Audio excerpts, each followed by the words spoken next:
لقد كان لكم في رسول الله أسوة حسنة لمن كان يرجو الله واليوم الآخر وذكر الله كثيرا۔ تم کو پیغمبر خدا صلی اللہ علیہ وسلم کی پیروی کرنی بہتر ہے، یعنی اس شخص کو جسے خدا سے ملنے اور روز قیامت کے آنے کی امید ہو اور وہ خدا کا ذکر کثرت سے کرتا ہو۔ محمد بن عباد بن جعفر نے خبر دی اور انہوں نے حضرت ابن عباس رضی اللہ عنہ سے سنا کہ آپ آیت کی قرأت اس طرح کرتے تھے، الا انہم تثنونی صدورہم۔ میں نے ان سے آیت کے متعلق پوچھا، انہوں نے کہا کہ کچھ لوگ اس میں حیا کرتے تھے کہ کھلی ہوئی جگہ میں حاجت کے لیے بیٹھنے میں، آسمان کی طرف سطر کھولنے میں، اس طرح صحبت کرتے وقت آسمان کی طرف کھولنے میں پروردگار سے شرماتے۔ صحیح بخاری حدیث نمبر 4681۔ محمد بن عباد بن جعفر نے خبر دی کہ حضرت ابن عباس رضی اللہ عنہ اس طرح قرأت کرتے تھے، الا انہم یثنونی صدورہم۔ محمد بن عباد نے پوچھا، اے ابو العباس، یثنونی صدورہم کا کیا مطلب ہے؟ بتلایا کہ کچھ لوگ اپنی بیوی سے ہم بستری کرنے میں حیا کرتے اور خلا کے لیے بیٹھتے ہوئے بھی حیا کرتے تھے۔ انہی کے بارے میں یہ آیت نازل ہوئی کہ الا انہم یثنونی صدورہم، آخر آیت تک۔ صحیح بخاری حدیث نمبر 4682۔ عمر بن دینار نے بیان کیا، کہا کہ ابن عباس رضی اللہ عنہ نے آیت کی قرأت اس طرح کی تھی، الا انہم یثنون صدورہم لیستخفوا منہ الا حین یستغشون ثیابہم۔ اور عمر بن دینار کے علاوہ اوروں نے بیان کیا حضرت ابن عباس رضی اللہ عنہ سے کہ یستغشون یعنی اپنے سر چھپا لیتے ہیں، ثنیبہم یعنی اپنی قوم سے وہ بدگمان ہوا، وذاقبہم یعنی اپنے مہمانوں کو دیکھ کر وہ بدگمان ہوا کہ ان کی قوم انہیں بھی پریشان کرے گی، بقطع من اللیل یعنی رات کی سیاہی میں۔ اور مجاہد نے کہا، انیب کے معنی میں رجوع کرتا ہوں، متوجہ ہوتا ہوں۔ صحیح بخاری حدیث نمبر 4683۔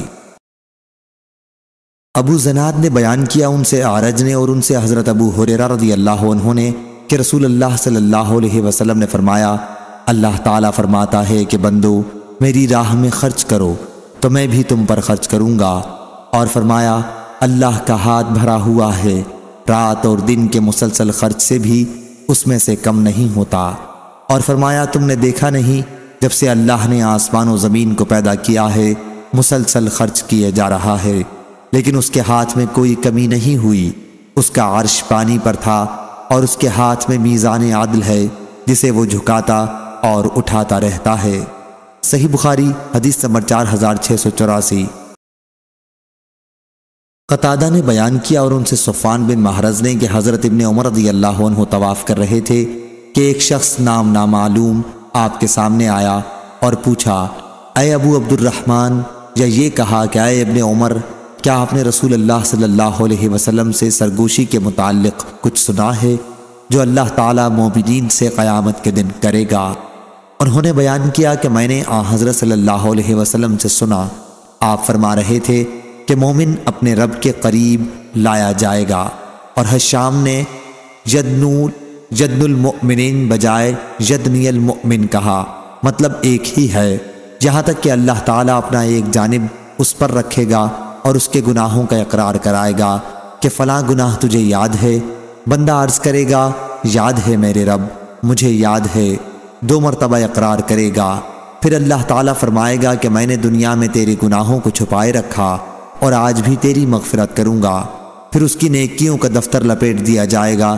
لیکن دوسرے لوگ، یا یہ کہا کہ کفار، تو ان کے متعلق محشر میں اعلان کیا جائے گا کہ یہی وہ لوگ ہیں جنہوں نے اللہ پر جھوٹ باندھا تھا۔ اور شیبان نے بیان کیا، ان سے قتادہ نے کہا، ہم سے صفوان نے بیان کیا۔ صحیح بخاری حدیث نمبر 4685۔ ابو موسیٰ رضی اللہ عنہ نے بیان کیا کہ رسول اللہ صلی اللہ علیہ وسلم نے فرمایا، اللہ تعالیٰ ظالم کو چند روز دنیا میں مہلت دیتا رہتا ہے، لیکن جب پکڑتا ہے تو پھر نہیں چھوڑتا۔ راوی نے بیان کیا کہ پھر آپ نے اس آیت کی تلاوت کی، اور تیرے پروردگار کی پکڑ اسی طرح ہے جب وہ بستی والوں کو پکڑتا ہے جو اپنے اوپر ظلم کرتے رہتے ہیں، بے شک اس کی پکڑ بڑی تکلیف دینے والی اور بڑی ہی سخت ہے۔ صحیح بخاری حدیث نمبر 4686۔ سلیمان تیمی نے بیان کیا، ان سے ابو عثمان نے اور ان سے حضرت ابن مسعود رضی اللہ عنہ نے کہ ایک شخص نے کسی غیر عورت کو بوسہ دے دیا اور پھر وہ رسول اللہ صلی اللہ علیہ وسلم کی خدمت میں حاضر ہوا اور آپ سے اپنا گناہ بیان کیا۔ اس پر یہ آیت نازل ہوئی، اور تم نماز کی پابندی کرو دن کے دونوں سروں پر اور رات کے کچھ حصوں میں، بے شک نیکیاں مٹا دیتی ہیں بدیوں کو۔ یہ ایک نصیحت ہے نصیحت ماننے والوں کے لیے۔ ان صاحب نے عرض کیا، یہ آیت صرف میرے ہی لیے ہے کہ نیکیاں بدیوں کو مٹا دیتی ہیں؟ حضرت صلی اللہ علیہ وسلم نے فرمایا کہ میری امت کے ہر انسان کے لیے ہے جو اس پر عمل کرے۔ صحیح بخاری حدیث نمبر 4687۔ عبد الرحمن بن عبداللہ بن دینار نے بیان کیا، ان سے ان کے والد نے اور ان سے حضرت عبداللہ بن عمر رضی اللہ عنہ نے بیان کیا کہ نبی کریم صلی اللہ علیہ وسلم نے فرمایا، کریم بن کریم بن کریم بن کریم یوسف بن یعقوب بن اسحاق بن ابراہیم علیہ السلام تھے۔ صحیح بخاری حدیث نمبر 4688۔ حضرت ابو ہریرہ رضی اللہ عنہ نے بیان کیا کہ رسول اللہ صلی اللہ علیہ وسلم سے کسی نے سوال کیا کہ انسانوں میں کون سب سے زیادہ شریف ہے؟ تو آپ صلی اللہ علیہ وسلم نے فرمایا کہ سب سے زیادہ شریف وہ ہے جو سب سے زیادہ متقی ہو۔ صحابہ رضی اللہ عنہم نے عرض کیا کہ ہمارے سوال کا مقصد یہ نہیں۔ حضرت صلی اللہ علیہ وسلم نے فرمایا کہ پھر سب سے زیادہ شریف حضرت یوسف علیہ السلام ہیں، نبی اللہ بن نبی اللہ بن نبی اللہ بن خلیل اللہ۔ صحابہ رضی اللہ عنہم نے عرض کیا کہ ہمارے سوال کا یہ بھی مقصد نہیں۔ حضرت صلی اللہ علیہ وسلم نے فرمایا، اچھا عرب کے خاندانوں کے متعلق تم معلوم کرنا چاہتے ہو؟ صحابہ رضی اللہ عنہم نے عرض کیا، جی ہاں۔ حضرت صلی اللہ علیہ وسلم نے فرمایا، جاہلیت میں جو لوگ شریف سمجھے جاتے تھے، اسلام لانے کے بعد بھی وہ شریف ہیں، جبکہ دین کی سمجھ بھی انہیں حاصل ہو جائے۔ اس روایت کے مطابق ابو اسامہ نے عبید اللہ سے کی ہے۔ صحیح بخاری حدیث نمبر 4689۔ امام بخاری نے کہا، ہم سے حجاج بن منہال نے بیان کیا، کہا ہم سے عبداللہ بن عمر نمیری نے بیان کیا، ان سے یونس بن یزید علی نے بیان کیا، کہا کہ میں نے زہری سے سنا، انہوں نے عروہ بن زبیر، سعید بن مسیب، علقمہ بن وقاص اور عبید اللہ بن عبداللہ سے نبی کریم صلی اللہ علیہ وسلم کی زوجہ مطہرہ عائشہ رضی اللہ عنہا کے اس واقعے کے متعلق سنا جس میں تہمت لگانے والوں نے ان پر تہمت لگائی تھی، اور پھر اللہ تعالیٰ نے ان کی پاکی نازل کی۔ ان تمام لوگوں نے مجھ سے اس قصے کا کچھ ٹکڑا بیان کیا۔ نبی کریم صلی اللہ علیہ وسلم نے عائشہ رضی اللہ عنہا سے فرمایا کہ اگر تم بری ہو تو عنقریب اللہ تعالیٰ تمہاری پاکی نازل کر دے گا، لیکن اگر تو آلودہ ہو گئی ہے تو اللہ سے مغفرت طلب کر اور اس کے حضور میں توبہ کر۔ عائشہ رضی اللہ عنہا نے بیان کیا کہ میں نے اس پر کہا، خدا کی قسم میری اور تمہاری مثال یوسف علیہ السلام کے والد جیسی ہے، اور انہی کی کہی ہوئی بات میں بھی دہراتی ہوں کہ صبر کرنا ہی اچھا ہے، اور تم جو کچھ بیان کرتے ہو اس پر اللہ ہی مدد کرے گا۔ اس کے بعد اللہ تعالیٰ نے عائشہ رضی اللہ عنہا کی پاکی میں سورہ نور کی ان الذین جاؤوا بالافک سے آخر تک 10 آیات اتاری۔ صحیح بخاری حدیث نمبر 4690۔ ام رومان رضی اللہ عنہا نے بیان کیا، وہ حضرت عائشہ رضی اللہ عنہا کی والدہ ہیں، انہوں نے بیان کیا کہ میں اور عائشہ بیٹھی ہوئی تھی کہ عائشہ رضی اللہ عنہا کو بخار چڑھ گیا۔ حضرت صلی اللہ علیہ وسلم نے فرمایا کہ غالباً یہ ان باتوں کی وجہ سے ہوا ہوگا جن کا چرچا ہو رہا ہے۔ حضرت ام رومان رضی اللہ عنہا نے عرض کیا کہ جی ہاں۔ اس کے بعد حضرت عائشہ رضی اللہ عنہا بیٹھ گئیں اور کہا کہ میری اور آپ لوگوں کی مثال یعقوب علیہ السلام اور ان کے بیٹوں جیسی ہے، اور تم لوگ جو کچھ بیان کرتے ہو اس پر اللہ ہی مدد کرے۔ صحیح بخاری حدیث نمبر 4691۔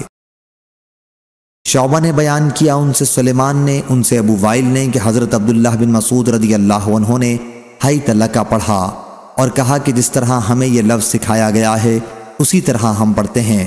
مثوا یعنی اس کا ٹھکانہ درجہ، الفیہ پایا اسی سے ہے۔ الفوا آبا ہم اور الفیہ دوسری آیتوں میں، اور ابن مسعود رضی اللہ عنہ سے سورہ والصفات میں بل عجبت ویسخرون منقول ہے۔ صحیح بخاری حدیث نمبر 4692۔ سفیان بن عینہ نے بیان کیا، ان سے عامش نے، ان سے مسلم نے، ان سے مسروق نے اور ان سے عبداللہ بن مسعود رضی اللہ عنہ نے کہ قریش نے جب رسول اللہ صلی اللہ علیہ وسلم پر ایمان لانے میں تاخیر کی تو آپ نے ان کے حق میں بد دعا کی کہ اے اللہ ان پر حضرت یوسف علیہ السلام کے زمانے کا سا قحط نازل فرما۔ چنانچہ ایسا قحط پڑا کہ کوئی چیز نہیں ملتی تھی اور وہ ہڈیوں کے کھانے پر مجبور ہو گئے تھے۔ لوگوں کی اس وقت یہ کیفیت تھی کہ آسمان کی طرف نظر اٹھا کے دیکھتے تھے تو بھوک و پیاس کی شدت سے دھواں سا نظر آتا۔ اللہ تعالیٰ نے فرمایا تو آپ انتظار کیجئے اس روز کا جب آسمان کی طرف ایک نظر آنے والا دھواں پیدا ہو، اور فرمایا بے شک ہم اس عذاب کو ہٹا لیں گے اور تم بھی اپنی پہلی حالت پر لوٹ آؤ گے۔ حضرت ابن مسعود رضی اللہ عنہ نے کہا کہ عذاب سے یہی قحط کا عذاب مراد ہے، کیونکہ آخرت کا عذاب کافروں سے ٹلنے والا نہیں ہے۔ صحیح بخاری حدیث نمبر 4693۔ سعید بن مسیب اور ابو سلمہ بن عبد الرحمن نے بیان کیا اور ان سے حضرت ابو ہریرہ رضی اللہ عنہ نے بیان کیا کہ رسول اللہ صلی اللہ علیہ وسلم نے فرمایا اللہ لوط علیہ السلام پر اپنی رحمت نازل فرمائے کہ انہوں نے ایک زبردست سہارے کی پناہ لینے کے لیے کہا تھا، اور اگر میں قید خانے میں اتنے دنوں تک رہ چکا ہوتا جتنے دن یوسف علیہ السلام رہے تھے تو بلانے والے کی بات رد نہ کرتا، اور ہم کو تو ابراہیم علیہ السلام کے بنسبت شک ہونا زیادہ سزاوار ہے۔ جب اللہ پاک نے ان سے فرمایا کیا تجھ کو یقین نہیں؟ انہوں نے کہا کیوں نہیں، یقین تو ہے پر میں چاہتا ہوں کہ اور اطمینان ہو جائے۔ صحیح بخاری حدیث نمبر 4694۔ عروہ بن زبیر نے خبر دی اور ان سے حضرت عائشہ رضی اللہ عنہا نے بیان کیا، عروہ نے ان سے آیت حتی اذا استیاس الرسل کے متعلق پوچھا تھا۔ عروہ نے بیان کیا کہ میں نے پوچھا تھا آیت میں کذبوا تخفیف کے ساتھ یا کذبوا تشدید کے ساتھ؟ اس پر حضرت عائشہ رضی اللہ عنہا نے کہا کہ کذبوا تشدید کے ساتھ۔ اس پر میں نے ان سے کہا کہ انبیاء تو یقین کے ساتھ جانتے تھے کہ ان کی قوم انہیں جھٹلا رہی ہے، پھر ظنوا سے کیا مراد ہے؟ انہوں نے کہا اپنی زندگی کی قسم بے شک پیغمبروں کو اس کا یقین تھا۔ میں نے کہا کذبوا تخفیف زال کے ساتھ پڑھیں تو کیا قباحت ہے؟ انہوں نے کہا معاذ اللہ، کہیں پیغمبر اپنے پروردگار کی نسبت ایسا گمان کر سکتے ہیں؟ میں نے کہا اچھا اس آیت کا مطلب کیا ہے؟ انہوں نے کہا مطلب یہ ہے کہ پیغمبروں کو جن لوگوں نے مانا ان کی تصدیق کی جب ان پر ایک مدت دراز تک آفت اور مصیبت آتی رہی اور اللہ کی مدد آنے میں دیر ہوئی اور پیغمبر ان کے ایمان لانے سے نا امید ہو گئے جنہوں نے ان کو جھٹلایا تھا، اور یہ گمان کرنے لگے کہ جو لوگ ایمان لائے ہیں اب وہ بھی ہم کو جھوٹا سمجھنے لگیں گے، اس وقت اللہ کی مدد آن پہنچی۔ صحیح بخاری حدیث نمبر 4695۔ عروہ بن زبیر نے خبر دی کہ میں نے حضرت عائشہ رضی اللہ عنہا سے کہا ہو سکتا ہے یہ کذبوا تخفیف زال کے ساتھ ہو، تو انہوں نے فرمایا معاذ اللہ، پھر وہی حدیث بیان کی جو اوپر گزری۔ صحیح بخاری حدیث نمبر 4696۔ امام مالک نے بیان کیا ان سے عبداللہ بن دینار نے اور ان سے عبداللہ بن عمر رضی اللہ عنہ نے بیان کیا کہ رسول اللہ صلی اللہ علیہ وسلم نے فرمایا غیب کی 5 کنجیاں ہیں جنہیں اللہ کے سوا کوئی نہیں جانتا۔ اللہ کے سوا کوئی نہیں جانتا کہ کل کیا ہونے والا ہے، اللہ کے سوا کوئی نہیں جانتا کہ عورتوں کے رحم میں کیا کمی بیشی ہوتی رہتی ہے، اللہ کے سوا کوئی نہیں جانتا کہ بارش کب برسے گی، کوئی شخص نہیں جانتا کہ اس کی موت کہاں ہوگی، اور اللہ کے سوا کوئی نہیں جانتا کہ قیامت کب قائم ہوگی۔ صحیح بخاری حدیث نمبر 4697۔ ابن عمر رضی اللہ عنہ نے بیان کیا کہ ہم رسول اللہ صلی اللہ علیہ وسلم کی خدمت میں حاضر تھے، آپ نے دریافت فرمایا اچھا مجھ کو بتلاؤ تو وہ کون سا درخت ہے جو مسلمان کی مانند ہے، جس کے پتے نہیں گرتے، ہر وقت میوہ دے جاتا ہے؟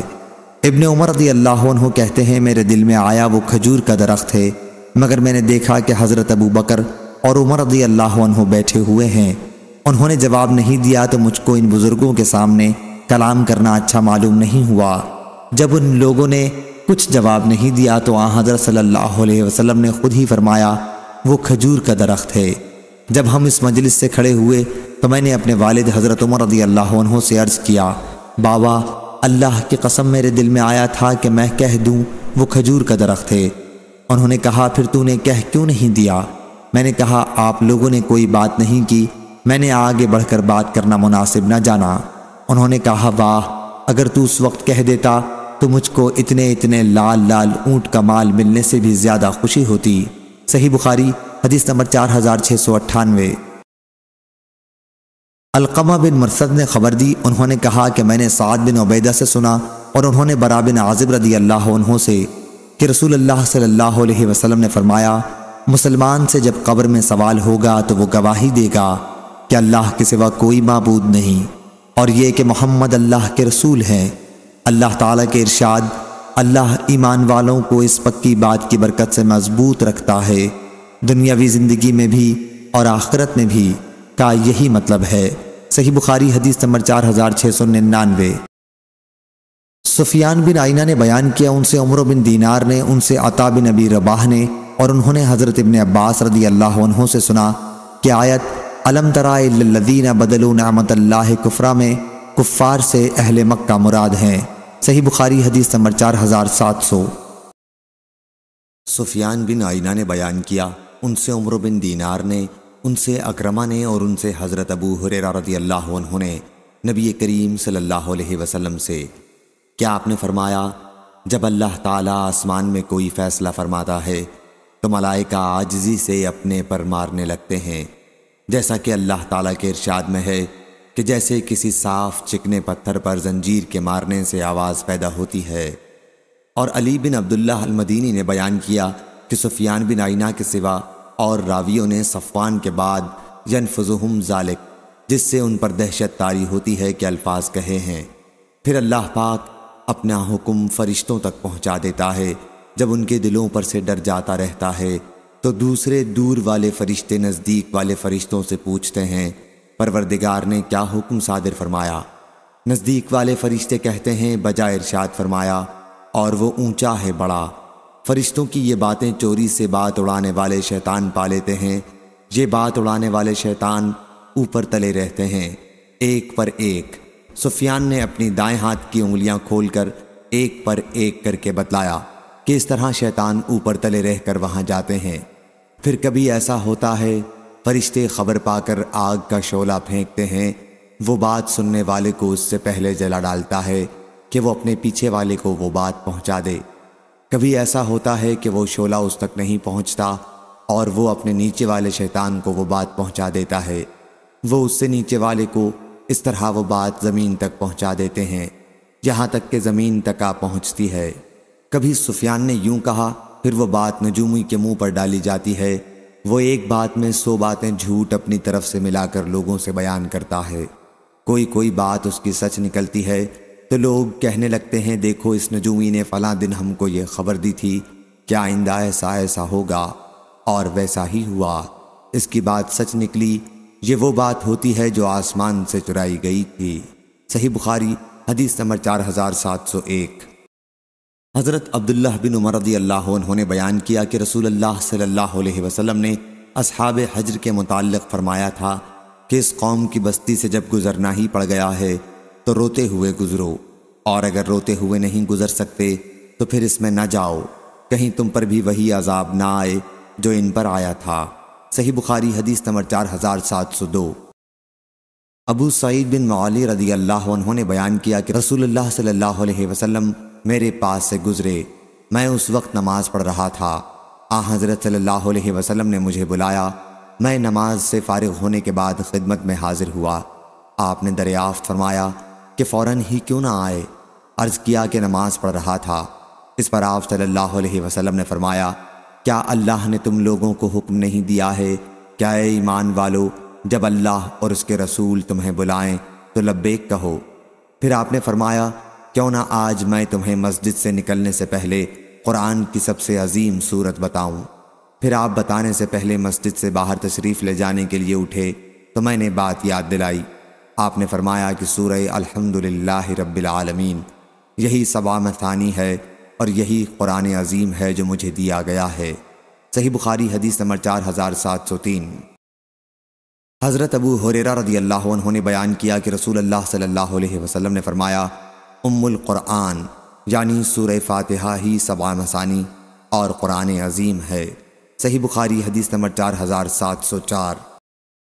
حضرت عبداللہ بن عباس رضی اللہ عنہ نے بیان کیا، آیت جنہوں نے قرآن کے ٹکڑے کر رکھے ہیں کے متعلق کہا کہ اس سے مراد اہل کتاب ہیں، کہ انہوں نے قرآن کے ٹکڑے ٹکڑے کر دیے۔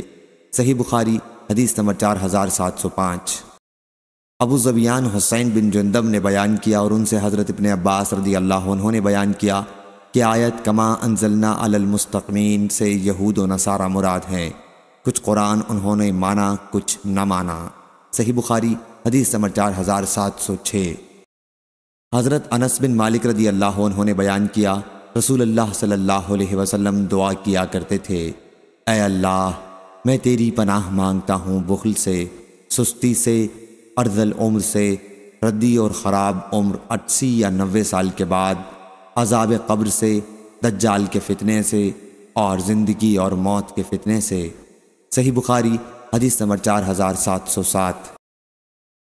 ابو اسحاق عمر بن عبید اللہ سبیعی نے بیان کیا، کہا کہ میں نے عبد الرحمن بن یزید سے سنا، کہا کہ میں نے عبداللہ بن مسعود رضی اللہ عنہ سے سنا، انہوں نے سورہ بنی اسرائیل، سورہ کہف اور سورہ مریم کے متعلق کہا کہ یہ اول درجے کی عمدہ نہایت فصیح و بلیغ صورتیں ہیں، اور میری پرانی یاد کی ہوئی آیت فَسَيَنْغَضُونَ إِلَيْكَ رَؤُوسَهُمْ کے متعلق ابن عباس رضی اللہ عنہ نے کہا کہ اپنے سر ہلائیں گے، اور دوسرے لوگوں نے کہا کہ یہ نغدت سنک سے نکلا ہے، یعنی تیرا دانت ہل گیا۔ صحیح بخاری حدیث نمبر 4708۔ حضرت ابو ہریرہ رضی اللہ عنہ نے بیان کیا کہ معراج کی رات میں نبی کریم صلی اللہ علیہ وسلم کے سامنے بیت المقدس میں 2 پیالے پیش کیے گئے، ایک شراب کا اور دوسرا دودھ کا۔ حضرت صلی اللہ علیہ وسلم نے دونوں کو دیکھا، پھر دودھ کا پیالہ اٹھا لیا۔ اس پر جبریل علیہ السلام نے کہا کہ تمام حمد و صلاح کے لیے ہے جس نے آپ کو فطرت اسلام کی ہدایت کی، اگر آپ شراب کا پیالہ اٹھا لیتے تو آپ کی امت گمراہ ہو جاتی۔ صحیح بخاری حدیث نمبر 4709۔ ابو سلمہ نے بیان کیا اور انہوں نے حضرت جابر بن عبداللہ انصاری رضی اللہ عنہ سے سنا، کہا کہ میں نے نبی کریم صلی اللہ علیہ وسلم سے سنا، آپ نے فرمایا کہ جب قریش نے مجھ کو واقعہ معراج کے سلسلے میں جھٹلایا تو میں کعبے کے مقام حجر میں کھڑا ہوا تھا اور میرے سامنے پورا بیت المقدس کر دیا گیا تھا۔ میں اسے دیکھ دیکھ کر اس کی ایک ایک علامت بیان کرنے لگا۔ یعقوب بن ابراہیم نے اپنی روایت میں یہ زیادہ کیا کہ ہم سے ابن شہاب کے بھتیجے نے اپنے چچا ابن شہاب سے بیان کیا کہ رسول اللہ صلی اللہ علیہ وسلم نے فرمایا، جب مجھے قریش نے بیت المقدس کے معراج کے سلسلے میں جھٹلایا، پھر پہلی حدیث کی طرح بیان کیا، قاصفہ وہ آندھی جو چیز کو تباہ کر دے۔ صحیح بخاری حدیث نمبر 4710۔ حضرت عبداللہ رضی اللہ عنہ نے بیان کیا کہ جب کسی قبیلے کے لوگ بڑھ جاتے تو زمانہ جاہلیت میں ہم ان کے متعلق کہا کرتے تھے کہ عمر بنو فلاں یعنی فلاں کا خاندان بہت بڑھ گیا۔ ہم سے حمیدی نے بیان کیا، کہا ہم سے سفیان بن عینہ نے بیان کیا، اور اس روایت میں انہوں نے بھی لفظ عمر کا ذکر کیا۔ صحیح بخاری حدیث نمبر 4711۔ حضرت ابو ہریرہ رضی اللہ عنہ نے بیان کیا کہ رسول اللہ کی خدمت میں گوشت لایا گیا اور دست کا حصہ آپ کو پیش کیا گیا، تو آپ نے اپنے دانتوں سے ایک بار نوچا، اور حضرت صلی اللہ علیہ وسلم کو دست کا گوشت بہت پسند تھا۔ پھر آپ نے فرمایا، قیامت کے دن میں سب لوگوں کا سردار ہوں گا، تمہیں معلوم بھی ہے یہ کون سا دن ہوگا؟ اس دن دنیا کے شروع سے قیامت کے دن تک کی ساری خلقت ایک چٹیل میدان میں جمع ہوگی کہ ایک پکارنے والے کی آواز سب کے کانوں تک پہنچ سکے گی اور ایک نظر سب کو دیکھ سکے گی۔ سورج بالکل قریب ہو جائے گا اور لوگوں کی پریشانی اور بے قراری کی کوئی حد نہ رہے گی جو برداشت سے باہر ہو جائے گی۔ لوگ آپس میں کہیں گے، دیکھتے نہیں کہ ہماری کیا حالت ہو گئی ہے؟ کیا ایسا کوئی مقبول بندہ نہیں ہے جو اللہ پاک کی بارگاہ میں تمہاری شفاعت کرے؟ بعض لوگ بعض سے کہیں گے کہ حضرت آدم علیہ السلام کے پاس چلنا چاہیے۔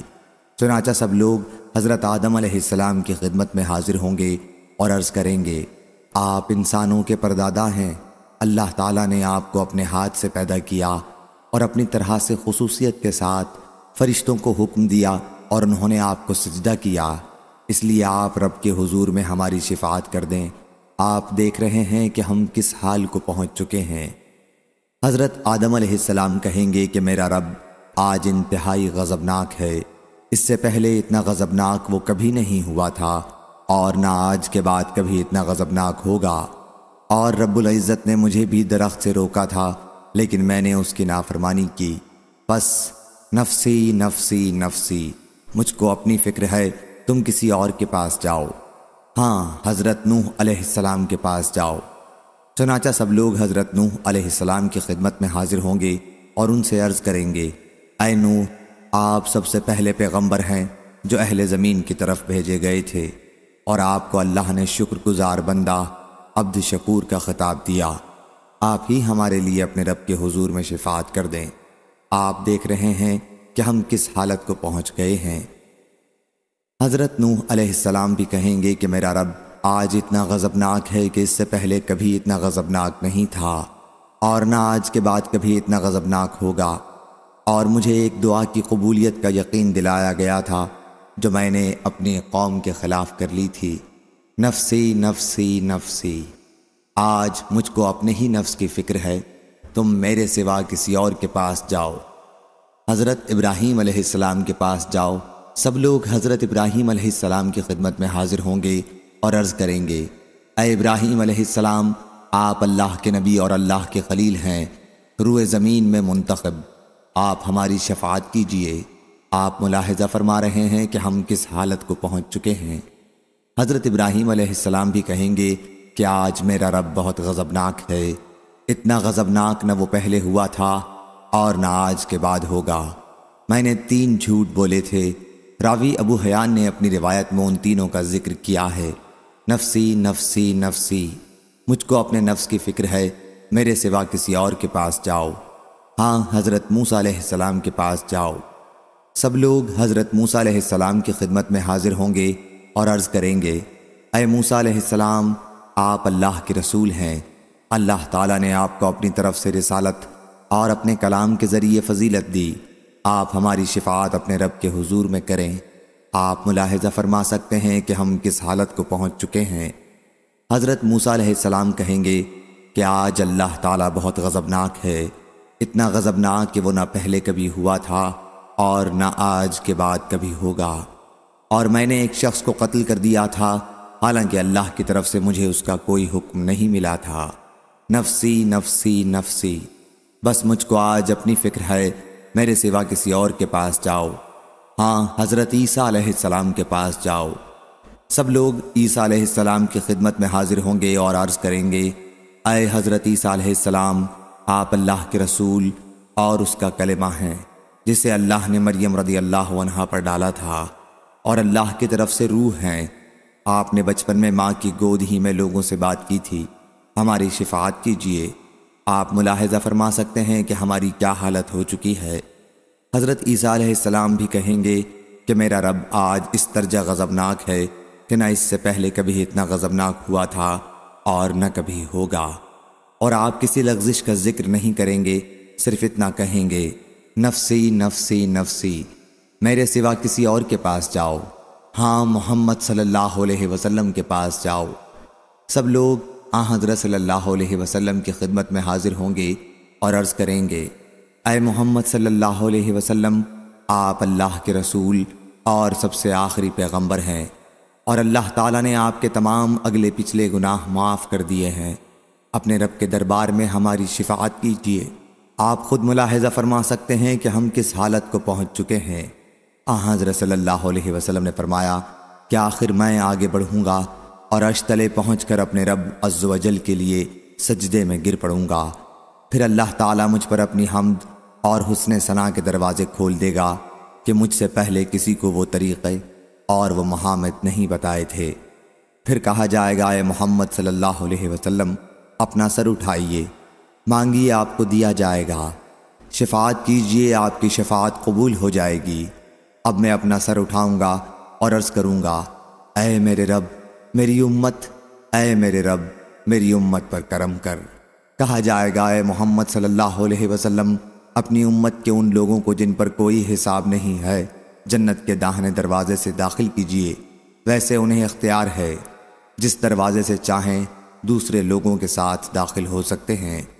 پھر حضرت صلی اللہ علیہ وسلم نے فرمایا، اس ذات کی قسم جس کے ہاتھ میں میری جان ہے، جنت کے دروازے کے دونوں کناروں میں اتنا فاصلہ ہے جتنا مکہ اور حمیر میں ہے، یا جتنا مکہ اور بصرہ میں ہے۔ صحیح بخاری حدیث نمبر 4712۔ عبد الرزاق نے بیان کیا اور ان سے معمر نے، ان سے حمام بن بنبہ نے، اور ان سے حضرت ابو ہریرہ رضی اللہ عنہ نے کہ نبی کریم صلی اللہ علیہ وسلم نے فرمایا، داؤد علیہ السلام پر زبور کی تلاوت آسان کر دی گئی تھی۔ آپ گھوڑے پر زین کسنے کا حکم دیتے اور اس سے پہلے کہ زین کسی جا چکے تلاوت سے فارغ ہو جاتے تھے۔ صحیح بخاری حدیث نمبر 4713۔ عامش نے بیان کیا، ان سے ابراہیم نقی نے، ان سے ابو معمر عبداللہ بن معمر نے، اور ان سے عبداللہ بن مسعود رضی اللہ عنہ نے آیت الی ربہم الوسیلہ کا شان نزول یہ ہے کہ کچھ لوگ جنات کی عبادت کرتے تھے، لیکن وہ جن بعد میں مسلمان ہو گئے اور یہ مشرک کم بخت انہی کی پرستش کرتے، جاہلی شریعت پر قائم رہے۔ عبید اللہ اشجعی نے اس حدیث کو سفیان سے روایت کیا اور ان سے عامش نے بیان کیا۔ اس میں یوں ہے کہ اس آیت قُلِ ادْعُوا الَّذِينَ زَعَمْتُمْ کا شان نزول یہ ہے آخر تک۔ صحیح بخاری حدیث نمبر 4714۔ محمد بن جعفر نے خبر دی، انہیں شعبہ نے، انہیں سلیمان عامش نے، انہیں ابراہیم نخعی نے، انہیں ابو معمر نے، اور انہیں عبداللہ بن مسعود رضی اللہ عنہ نے آیت الذین یدعون یبتغون الی ربہم الوسیلہ کی تفسیر میں کہا کہ کچھ جن ایسے تھے جن کی آدمی پرستش کیا کرتے تھے، پھر وہ جن مسلمان ہو گئے۔ صحیح بخاری حدیث نمبر 4715۔ حضرت عبداللہ بن عباس رضی اللہ عنہ نے بیان کیا کہ آیت وما جعلنا الرؤیا التی اریناک الا فتنۃ للناس میں رویا سے آنکھ کا دیکھنا مراد ہے، بیداری میں نہ کہ خواب میں، یعنی وہ جو آن حضرت صلی اللہ علیہ وسلم کو شب معراج میں دکھایا گیا، اور شجر ملعونہ سے تھوہر کا درخت مراد ہے۔ صحیح بخاری حدیث نمبر 4716۔ حضرت ابو ہریرہ رضی اللہ عنہ نے بیان کیا کہ نبی کریم صلی اللہ علیہ وسلم نے فرمایا، تنہا نماز پڑھنے کے مقابلے میں جماعت سے نماز پڑھنے کی فضیلت 25 گنا زیادہ ہے، اور صبح کی نماز میں رات کے اور دن کے فرشتے اکٹھے ہو جاتے ہیں۔ حضرت ابو ہریرہ رضی اللہ عنہ نے کہا کہ اگر تمہارا جی چاہے تو یہ آیت پڑھو، وَقُرْآنَ الْفَجْرِ إِنَّ قُرْآنَ الْفَجْرِ كَانَ مَشْهُودًا، یعنی فجر میں قرأت قرآن زیادہ کیا کرو کیونکہ یہ نماز فرشتوں کی حاضری کا وقت ہے۔ صحیح بخاری حدیث نمبر 4717۔ آدم بن علی نے بیان کیا اور انہوں نے حضرت ابن عمر رضی اللہ عنہ سے سنا، انہوں نے بیان کیا کہ قیامت کے دن امتیں گروہ در گروہ چلیں گی، ہر امت اپنے نبی کے پیچھے ہوگی اور انبیاء سے کہے گی کہ اے فلاں ہماری شفاعت کرو، مگر وہ سبھی انکار کر دیں گے۔ آخر شفاعت کے لیے نبی کریم صلی اللہ علیہ وسلم کی خدمت میں حاضر ہوں گے، تو یہی وہ دن ہے جب اللہ تعالیٰ آن حضرت صلی اللہ علیہ وسلم کو مقام محمود عطا فرمائے گا۔ صحیح بخاری حدیث نمبر 4718۔ جابر بن عبداللہ انصاری رضی اللہ عنہ نے بیان کیا کہ رسول اللہ صلی اللہ علیہ وسلم نے فرمایا، جس نے اذان سن کر یہ دعا پڑھی، اے اللہ اس کامل پکار کے رب اور کھڑی ہونے والی نماز کے رب، محمد صلی اللہ علیہ وسلم کو قرب اور فضیلت عطا فرما اور انہیں مقام محمود پر کھڑا کیجئے جس کا تو نے ان سے وعدہ کیا ہے، تو اس کے لیے قیامت کے دن میری شفاعت ضروری ہو گئی۔ اس حدیث کو حمزہ بن عبداللہ نے بھی اپنے والد عبداللہ بن عمر رضی اللہ عنہ سے روایت کیا ہے، اور انہوں نے نبی کریم صلی اللہ علیہ وسلم سے۔ صحیح بخاری حدیث نمبر 4719۔ عبداللہ بن مسعود رضی اللہ عنہ نے بیان کیا کہ نبی کریم صلی اللہ علیہ وسلم جب مکے میں فتح کے بعد داخل ہوئے تو کعبے کے چاروں طرف 360 بت تھے۔ آن حضرت صلی اللہ علیہ وسلم اپنے ہاتھ کی لکڑی سے ہر ایک کو ٹکراتے جاتے اور پڑھتے جاتے، جاء الحق وزحق الباطل ان الباطل کان زہوقا، جاء الحق وما یبدئ الباطل وما یعید، حق آیا اور جھوٹ نابود ہوا، بے شک جھوٹ نابود ہونے والا ہی تھا۔ صحیح بخاری حدیث نمبر 4720۔ عبداللہ بن مسعود رضی اللہ عنہ نے بیان کیا کہ میں رسول اللہ صلی اللہ علیہ وسلم کے ساتھ ایک کھیت میں حاضر تھا۔ آن حضرت صلی اللہ علیہ وسلم اس وقت کھجور کے ایک تنے پر ٹیک لگائے ہوئے تھے کہ کچھ یہودی اس طرف سے گزرے۔ کسی یہودی نے اپنے دوسرے ساتھی سے کہا کہ ان سے روح کے بارے میں پوچھو۔ ان میں سے کسی نے اس پر کہا کہ ایسا کیوں کرتے ہو؟ دوسرا یہودی بولا، کہیں وہ کوئی ایسی بات نہ کہہ دیں جو تم کو ناپسند ہو۔ رائے اس پر ٹھہری کہ روح کے بارے میں پوچھنا ہی چاہیے۔ چنانچہ انہوں نے آپ سے اس کے بارے میں سوال کیا۔ حضرت صلی اللہ علیہ وسلم تھوڑی دیر کے لیے خاموش ہو گئے اور ان کی بات کا کوئی جواب نہیں دیا۔ میں سمجھ گیا کہ اس وقت آپ صلی اللہ علیہ وسلم پر وحی اتر رہی ہے، اس لیے میں وہیں کھڑا رہا۔ جب وحی ختم ہوئی تو آپ صلی اللہ علیہ وسلم نے اس آیت کی تلاوت کی، اور یہ آپ سے روح کے بارے میں سوال کرتے ہیں، آپ کہہ دیں کہ روح میرے پروردگار کے حکم ہی سے ہے، اور تمہیں علم تو تھوڑا ہی دیا گیا ہے۔ صحیح بخاری حدیث نمبر 4721۔ ابو بشر نے بیان کیا، ان سے سعید بن جبیر نے اور ان سے حضرت ابن عباس رضی اللہ عنہ نے اللہ تعالیٰ کے ارشاد، اور آپ نماز میں نہ تو بہت پکار کر پڑھیے اور نہ بالکل چپکے ہی چپکے کے متعلق فرمایا کہ یہ آیت اس وقت نازل ہوئی تھی جب رسول اللہ صلی اللہ علیہ وسلم مکے میں کافروں کے ڈر سے چھپے رہتے۔ تو اس زمانے میں جب آپ اپنے صحابہ کے ساتھ نماز پڑھتے تو قرآن مجید کی تلاوت بلند آواز سے کرتے، مشرکین سنتے تو قرآن کو بھی گالی دیتے اور اس کے نازل کرنے والے اور اس کے لانے والے کو بھی۔ اس لیے اللہ تعالیٰ نے اپنے نبی صلی اللہ علیہ وسلم سے کہا کہ آپ نماز نہ تو بہت پکار کر پڑھیں، یعنی قرأت خوب جہر کے ساتھ نہ کریں، مشرکین سن کر گالیاں دیں، اور نہ بالکل چپکے ہی چپکے کہ آپ کے صحابہ رضی اللہ عنہم بھی نہ سن سکیں، بلکہ درمیانی آواز میں پڑھا کریں۔ صحیح بخاری حدیث نمبر 4722۔ زائدہ بن قدامہ نے بیان کیا، ان سے ہشام بن عروہ نے، ان سے ان کے والد نے، اور ان سے حضرت عائشہ رضی اللہ عنہا نے بیان کیا کہ یہ آیت دعا کے سلسلے میں نازل ہوئی ہے۔ صحیح بخاری حدیث نمبر 4723۔ حضرت حسین بن علی رضی اللہ عنہ نے خبر دی، اور انہیں حضرت علی رضی اللہ عنہ نے، کہ رسول اللہ صلی اللہ علیہ وسلم رات کے وقت ان کے اور حضرت فاطمہ رضی اللہ عنہا کے گھر آئے اور فرمایا، تم لوگ تہجد کی نماز نہیں پڑھتے، آخر حدیث تک۔ رجمہ بالغیب یعنی سنی سنائی، اور ان کو خود کچھ علم نہیں، فرطہ ندامت شرمندگی، سرات قہا یعنی قناتوں کی طرح سب طرف سے ان کو آگ گھیر لے گی، جیسے کوٹری کو سب طرف سے خیمے گھیر لیتے ہیں۔ یہ محاورہ سے نکلا ہے، یعنی گفتگو کرنا، تکرار کرنا۔ لکنا ہوا اللہ ربی، اصل میں لکنا انا ہوا اللہ ربی تھا۔ انا کا حمزہ حذف کر کے نون کو نون بیچ میں اور غام کر دیا، لکنا ہو گیا۔ خلالہما یعنی بینہما، ان کے بیچ میں زلقہ چکنا صاف جس پر پاؤں پھسلے، جمع نہیں۔ ہنالک الولایا، ولایت ولی کا مصدر ہے۔ عقبہ عاقبت، اسی طرح عقبہ اور عقبہ سب کا ایک ہی معنی ہے، یعنی آخرت۔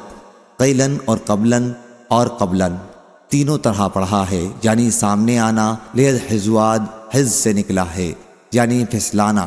مطلب یہ ہے کہ حق کی بات کو ناحق کریں۔ صحیح بخاری حدیث نمبر 4724۔ سعید بن جبیر نے خبر دی، کہا کہ میں نے حضرت ابن عباس رضی اللہ عنہ سے کہا، نوف بکالی کہتا ہے جو کعب احبار کا ربیب تھا، کہ جن موسیٰ علیہ السلام کی خضر علیہ السلام کے ساتھ ملاقات ہوئی تھی وہ بنی اسرائیل کے رسول حضرت موسیٰ علیہ السلام کے علاوہ دوسرے ہیں، یعنی موسیٰ بن میسا بن افراسیم بن یوسف بن یعقوب۔ حضرت ابن عباس رضی اللہ عنہ نے کہا، دشمن خدا نے غلط کہا۔ مجھ سے حضرت ابی بن کعب رضی اللہ عنہ نے بیان کیا کہ انہوں نے رسول اللہ صلی اللہ علیہ وسلم سے سنا، آپ فرما رہے تھے کہ حضرت موسیٰ علیہ السلام بنی اسرائیل کو واعظ سنانے کے لیے کھڑے ہوئے تو ان سے پوچھا گیا کہ انسانوں میں سب سے زیادہ علم کسے ہے؟ انہوں نے فرمایا کہ مجھے۔ اس پر اللہ تعالیٰ نے ان پر غصہ کیا، کیونکہ انہوں نے علم کو اللہ تعالیٰ کی طرف منسوب نہیں کیا تھا۔ اللہ تعالیٰ نے انہیں وحی کے ذریعے بتایا کہ دو دریاؤں فارس اور روم کے سنگم پر میرا ایک بندہ ہے جو تم سے زیادہ علم رکھتا ہے۔ حضرت موسیٰ علیہ السلام نے عرض کیا، اے رب میں ان تک کیسے پہنچ پاؤں گا؟ اللہ تعالیٰ نے بتایا کہ اپنے ساتھ ایک مچھلی لے لو اور اسے ایک زنبیل میں رکھ لو، وہ جہاں گم ہو جائے، زندہ ہو کر دریا میں کود جائے، بس میرا وہ بندہ وہیں ملے گا۔ چنانچہ آپ نے مچھلی لی اور زنبیل میں رکھ کر روانہ ہوئے۔ آپ کے ساتھ آپ کے خادم یوشع بن نون رضی اللہ عنہ بھی تھے۔ جب یہ دونوں چٹان کے پاس آئے تو سر رکھ کر سو گئے۔ ادھر مچھلی زنبیل میں تڑپی اور اس سے نکل گئی، اور اس نے دریا میں اپنا راستہ پا لیا۔ مچھلی جہاں گری تھی اللہ تعالیٰ نے وہاں پانی کی روانی کو روک دیا، اور پانی ایک طاق کی طرح اس پر بن گیا۔ یہ حال یوشع اپنی آنکھوں سے دیکھ رہے تھے۔ پھر جب موسیٰ بیدار ہوئے تو یوشع ان کو مچھلی کے متعلق بتانا بھول گئے، اس لیے دن اور رات کا جو حصہ باقی تھا اس میں چلتے رہے۔ دوسرے دن حضرت موسیٰ علیہ السلام نے اپنے خادم سے فرمایا کہ اب کھانا لاؤ، ہم کو سفر نے بہت تھکا دیا ہے۔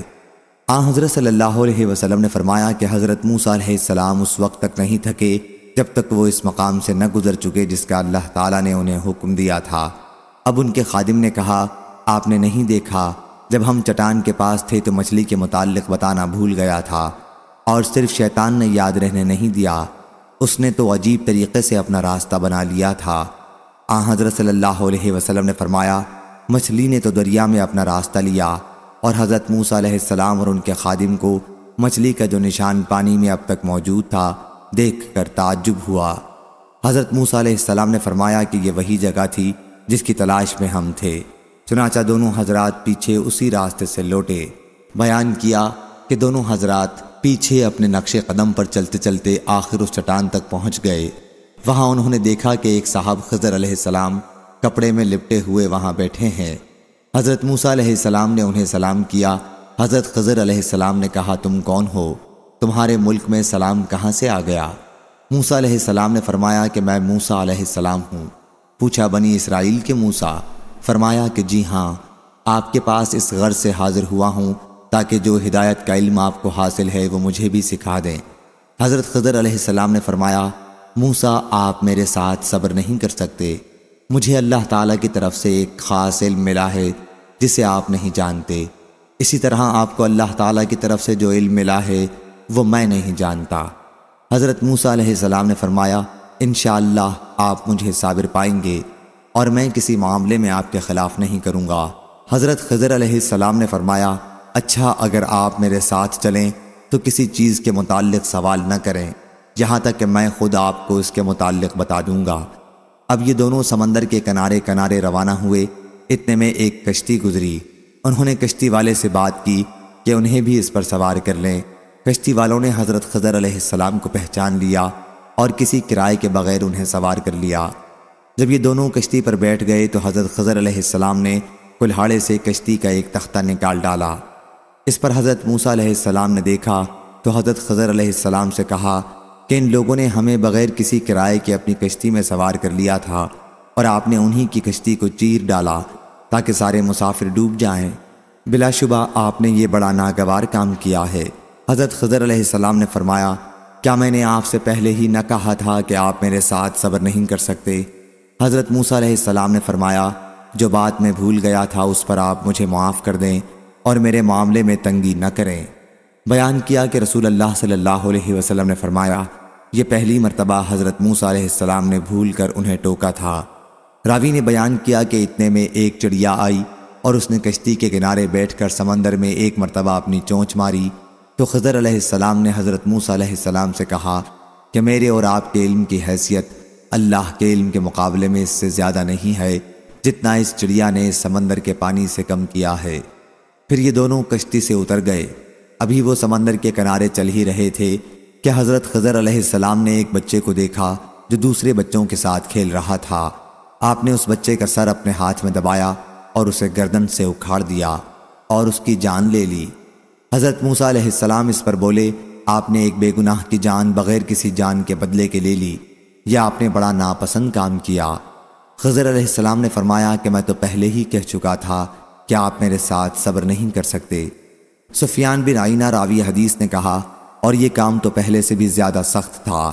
حضرت موسیٰ علیہ السلام نے آخر اس مرتبہ بھی معذرت کی کہ اگر میں نے اس کے بعد پھر آپ سے کوئی سوال کیا تو آپ مجھے ساتھ نہ رکھیے گا۔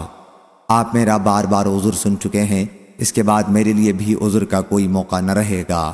پھر دونوں روانہ ہوئے یہاں تک کہ ایک بستی میں پہنچے اور بستی والوں سے کہا کہ ہمیں اپنا مہمان بنا لو، لیکن انہوں نے میزبانی سے انکار کیا۔ پھر انہیں بستی میں ایک دیوار دکھائی دی جو بس گرنے ہی والی تھی۔ بیان کیا کہ دیوار جھک رہی تھی۔ خضر علیہ السلام کھڑے ہو گئے اور دیوار اپنے ہاتھ سے سیدھی کر دی۔ موسیٰ علیہ السلام نے فرمایا کہ ان لوگوں کی جہاں ہم آئے اور ان سے کھانے کے لیے کہا، لیکن انہوں نے ہماری میزبانی سے انکار کیا۔ اگر آپ چاہتے تو دیوار کے سیدھا کرنے کے کام پر اجرت لے سکتے تھے۔ خضر علیہ السلام نے فرمایا کہ بس اب میرے اور آپ کے درمیان جدائی ہے۔ اللہ تعالیٰ کے ارشاد ذالک تعویل ما لم تستطیعوا علیہ صبرا تک۔ رسول اللہ صلی اللہ علیہ وسلم نے فرمایا ہم تو چاہتے تھے کہ حضرت موسیٰ نے صبر کیا ہوتا تاکہ اللہ تعالیٰ ان کے اور واقعات ہم سے بیان کرتا۔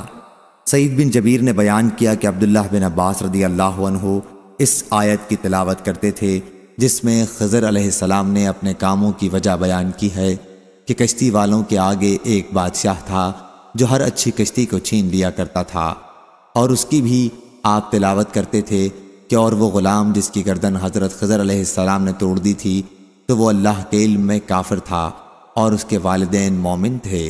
صحیح بخاری حدیث نمبر 4725۔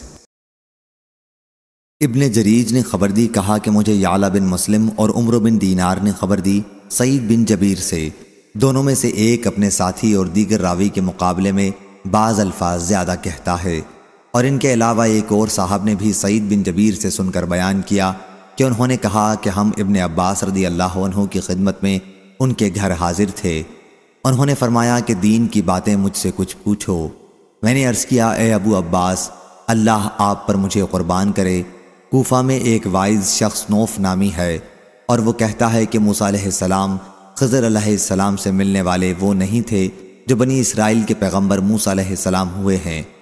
ابن جریج نے بیان کیا کہ عمرو بن دینار نے تو روایت اس طرح بیان کی کہ ابن عباس رضی اللہ عنہ نے کہا دشمن خدا جھوٹی بات کہتا ہے، اور یعلا بن مسلم نے اپنی روایت میں اس طرح مجھ سے بیان کیا کہ ابن عباس رضی اللہ عنہ نے کہا کہ مجھ سے ابی بن کعب رضی اللہ عنہ نے بیان کیا، کہا کہ رسول اللہ صلی اللہ علیہ وسلم نے فرمایا موسیٰ اللہ کے رسول تھے۔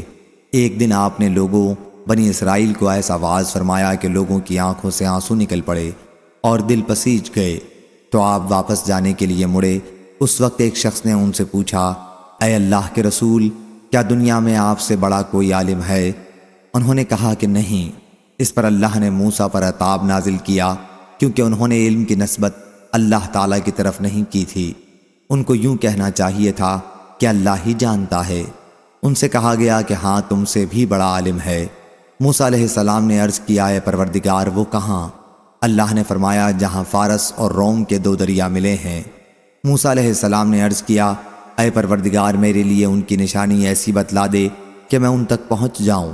اب عمرو بن دینار نے مجھ سے اپنی روایت اس طرح بیان کی کہ اللہ تعالیٰ نے فرمایا جہاں تم سے مچھلی تمہاری زنبیل سے چل دے وہیں وہ ملیں گے، اور یعلا نے حدیث اس طرح بیان کی کہ ایک مردہ مچھلی ساتھ لے لو، جہاں اس مچھلی میں جان پڑ جائے وہ وہیں ملیں گے۔ موسیٰ علیہ السلام نے مچھلی ساتھ لے لی اور اسے ایک زنبیل میں رکھ لیا۔ آپ نے اپنے ساتھی یوشع سے فرمایا کہ میں بس تمہیں اتنی تکلیف دیتا ہوں کہ جب یہ مچھلی زنبیل سے نکل کر چل دے تو مجھے بتانا۔ انہوں نے عرض کیا کہ یہ کون سی بڑی تکلیف ہے؟ وَإِذْ قَالَ مُوسَىٰ لَفَتَاهُ میں وہ فتی رفیق سفر یوشع بن نون تھے۔ سعید بن جبیر رضی اللہ عنہ راوی حدیث نے اپنی روایت میں یوشع کا نام نہیں لیا۔ بیان کیا کہ پھر موسیٰ علیہ السلام ایک چٹان کے سائے میں ٹھہر گئے جہاں نمی اور ٹھنڈ تھی۔ اس وقت مچھلی تڑپی اور دریا میں کود گئی۔ موسیٰ علیہ السلام سو رہے تھے، اس لیے یوشع نے سوچا کہ آپ کو جگانا نہ چاہیے، لیکن جب موسیٰ بیدار ہوئے تو وہ مچھلی کا حال کہنا بھول گئے۔ اسی عرصے میں مچھلی تڑپ کر پانی میں چلی گئی۔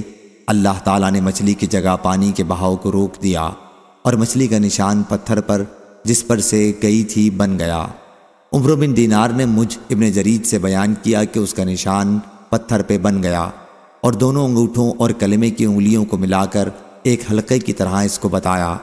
بیدار ہونے کے بعد حضرت موسیٰ علیہ السلام باقی دن اور باقی رات چلتے رہے۔ آخر کہنے لگے ہمیں اب اس سفر میں تھکن ہو رہی ہے۔ ان کے خادم نے عرض کیا اللہ نے آپ کی تھکن کو دور کر دیا ہے اور مچھلی زندہ ہو گئی ہے۔ ابن جریج نے بیان کیا کہ یہ ٹکڑا سعید بن جبیر کی روایت میں نہیں ہے۔ پھر موسیٰ علیہ السلام اور یوشع دونوں واپس لوٹے اور خضر علیہ السلام سے ملاقات ہوئی۔ ابن جریج نے کہا مجھ سے عثمان بن ابی سلیمان نے بیان کیا کہ خضر علیہ السلام دریا کے بیچ میں ایک چھوٹے سے سبز زین پوش پر تشریف رکھتے تھے، اور سعید بن جبیر نے یوں بیان کیا کہ وہ اپنے کپڑے سے تمام جسم لپیٹے ہوئے تھے۔ کپڑے کا ایک کنارہ ان کے پاؤں کے نیچے تھا اور دوسرا سر کے تلے تھا۔ موسیٰ علیہ السلام نے پہنچ کر سلام کیا تو خضر علیہ السلام نے اپنا چہرہ کھولا اور کہا میری اس زمین میں سلام کا رواج کہاں سے آ گیا؟ آپ کون ہیں؟ موسیٰ علیہ السلام نے فرمایا کہ میں موسیٰ ہوں۔ پوچھا موسیٰ بنی اسرائیل؟ فرمایا کہ ہاں۔ پوچھا آپ کیوں آئے ہیں؟ فرمایا کہ میرے آنے کا مقصد یہ ہے کہ جو ہدایت کا علم آپ کو اللہ نے دیا ہے وہ مجھے بھی سکھا دیں۔ اس پر خضر علیہ السلام نے فرمایا موسیٰ علیہ السلام کیا آپ کے لیے یہ کافی نہیں ہے؟ اس کا پورا سیکھنا آپ کے لیے مناسب نہیں ہے۔ اسی طرح آپ کو جو علم حاصل ہے اس کا پورا سیکھنا میرے لیے مناسب نہیں۔ اس عرصے میں ایک چڑیا نے اپنی چونچ سے دریا کا پانی لیا تو خضر علیہ السلام نے فرمایا خدا کی قسم میرا اور آپ کا علم اللہ کے علم کے مقابلے میں اس سے زیادہ نہیں ہے جتنا اس چڑیا نے دریا کا پانی اپنی چونچ میں لیا ہے۔ کشتی پر چڑھنے کے وقت انہوں نے چھوٹی چھوٹی کشتیاں دیکھیں جو ایک کنارے والوں کو دوسرے کنارے پر لے جا کر چھوڑ آتی تھیں۔ کشتی والوں نے خضر علیہ السلام کو پہچان لیا اور کہا کہ یہ اللہ کے صالح بندے ہیں، ہم ان سے کرایہ نہیں لیں گے۔ لیکن خضر علیہ السلام نے کشتی میں شگاف کر دیے اور اس میں تختوں کی جگہ کیلیں گاڑ دیں۔ موسیٰ نے کہا آپ نے اس لیے اسے پھاڑ ڈالا کہ اس کے مسافروں کو ڈبو دیں، بلا شبہ آپ نے ایک بڑا ناگوار کام کیا ہے۔ مجاہد نے آیت میں امرا کا ترجمہ منکرہ کیا ہے۔ خضر علیہ السلام نے فرمایا میں نے پہلے ہی نہ کہا تھا کہ آپ میرے ساتھ صبر نہیں کر سکتے۔ موسیٰ علیہ السلام کا پہلا سوال تو بھولنے کی وجہ سے تھا، لیکن دوسرا بطور شرط تھا اور تیسرا قصداً انہوں نے کیا تھا۔ موسیٰ علیہ السلام نے اس پہلے سوال پر کہا کہ جو میں بھول گیا اس پر مجھ سے مواخذہ نہ کیجیے اور میرے معاملے میں تنگی نہ کیجیے۔ پھر انہیں ایک بچہ ملا تو خضر علیہ السلام نے اسے قتل کر دیا۔ یعلا نے بیان کیا کہ سعید بن جبیر رضی اللہ عنہ نے کہا کہ خضر علیہ السلام کو چند بچے ملے جو کھیل رہے تھے۔ آپ نے ان میں سے ایک بچے کو پکڑا جو کافر اور چالاک تھا اور اسے لٹا کر چھری سے ذبح کر دیا۔ حضرت موسیٰ علیہ السلام نے فرمایا آپ نے بلا کسی خون کے ایک بے گناہ جان کو جس نے کہ برا کام نہیں کیا تھا قتل کر ڈالا۔ ابن عباس علیہ السلام آیت میں زاکیہ کی جگہ زکیہ پڑھا کرتے تھے بمعنی مسلمہ، جیسے غلامہ زکیہ میں ہے۔ پھر وہ دونوں بزرگ آگے بڑھے تو ایک دیوار پر نظر پڑی جو بس گرنے ہی والی تھی۔ خضر علیہ السلام نے اسے ٹھیک کر دیا۔ سعید بن جبیر نے اپنے ہاتھ سے اشارہ کر کے بتایا کہ اس طرح۔ یعلا بن مسلم نے بیان کیا کہ میرا خیال ہے کہ سعید بن جبیر نے بیان کیا کہ خضر علیہ السلام نے دیوار پر ہاتھ پھیر کر اسے ٹھیک کر دیا۔ حضرت موسیٰ علیہ السلام نے فرمایا کہ اگر آپ چاہتے تو اس پر اجرت لے سکتے تھے۔ سعید بن جبیر نے اس کی تشریح کی کہ اجرت جسے ہم کھا سکتے۔ آیت وکانہ وراءہم کی حضرت ابن عباس رضی اللہ عنہ نے قرأت وکانہ امامہم کی، یعنی کشتی جہاں جا رہی تھی اس ملک میں ایک بادشاہ تھا۔ سعید کے سوا دوسرے راوی اس بادشاہ کا نام حدد بن ودد نقل کرتے ہیں، اور جس بچے کو حضرت خضر علیہ السلام نے قتل کیا تھا اس کا نام لوگ جیسور بیان کرتے ہیں۔ وہ بادشاہ ہر نئی کشتی کو زبردستی چھین لیا کرتا تھا، اس لیے میں نے چاہا کہ جب یہ کشتی اس کے سامنے سے گزرے تو اس کے اس کی عیب کی وجہ سے اسے نہ چھینے۔ جب کشتی والے اس بادشاہ کی سلطنت سے گزر جائیں تو وہ خود اسے ٹھیک کر لیں گے اور اسے کام میں لاتے رہیں گے۔ بعض لوگوں کا تو یہ خیال ہے کہ انہوں نے کشتی کو پھر سیسا لگا کر جوڑا تھا، اور بعض کہتے ہیں کہ تارکول سے جوڑا تھا، اور جس بچے کو قتل کر دیا تھا تو اس کے والدین مومن تھے اور وہ بچہ اللہ کی تقدیر میں کافر تھا، اس لیے ہمیں ڈر تھا کہ کہیں بڑا ہو کر وہ انہیں بھی کفر میں مبتلا نہ کر دے کہ اپنے لڑکے سے انتہائی محبت انہیں اس کے دین کی اتباع پر مجبور کر دے۔ اس لیے ہم نے چاہا کہ اللہ اس کے بدلے میں انہیں کوئی نیک اور اس سے بہتر اولاد دے۔ وہ اقرب رحمہ، یعنی اس کے والدین اس بچے پر جو اب اللہ تعالیٰ انہیں دے گا پہلے سے زیادہ مہربان ہوں، جسے خضر علیہ السلام نے قتل کر دیا ہے۔ سعید بن جبیر رضی اللہ عنہ نے کہا کہ ان والدین کو اس کے بچے کے بدلے میں ایک لڑکی دی گئی تھی۔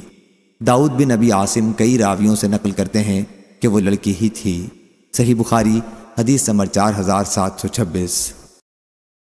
سعید بن جبیر نے بیان کیا کہ میں نے ابن عباس رضی اللہ عنہ سے عرض کیا، نوف بکالی کہتے ہیں کہ موسیٰ علیہ السلام جو اللہ کے نبی تھے وہ نہیں ہیں جنہوں نے خضر علیہ السلام سے ملاقات کی تھی۔ ابن عباس رضی اللہ عنہ نے کہا دشمن خدا نے غلط بات کہی ہے۔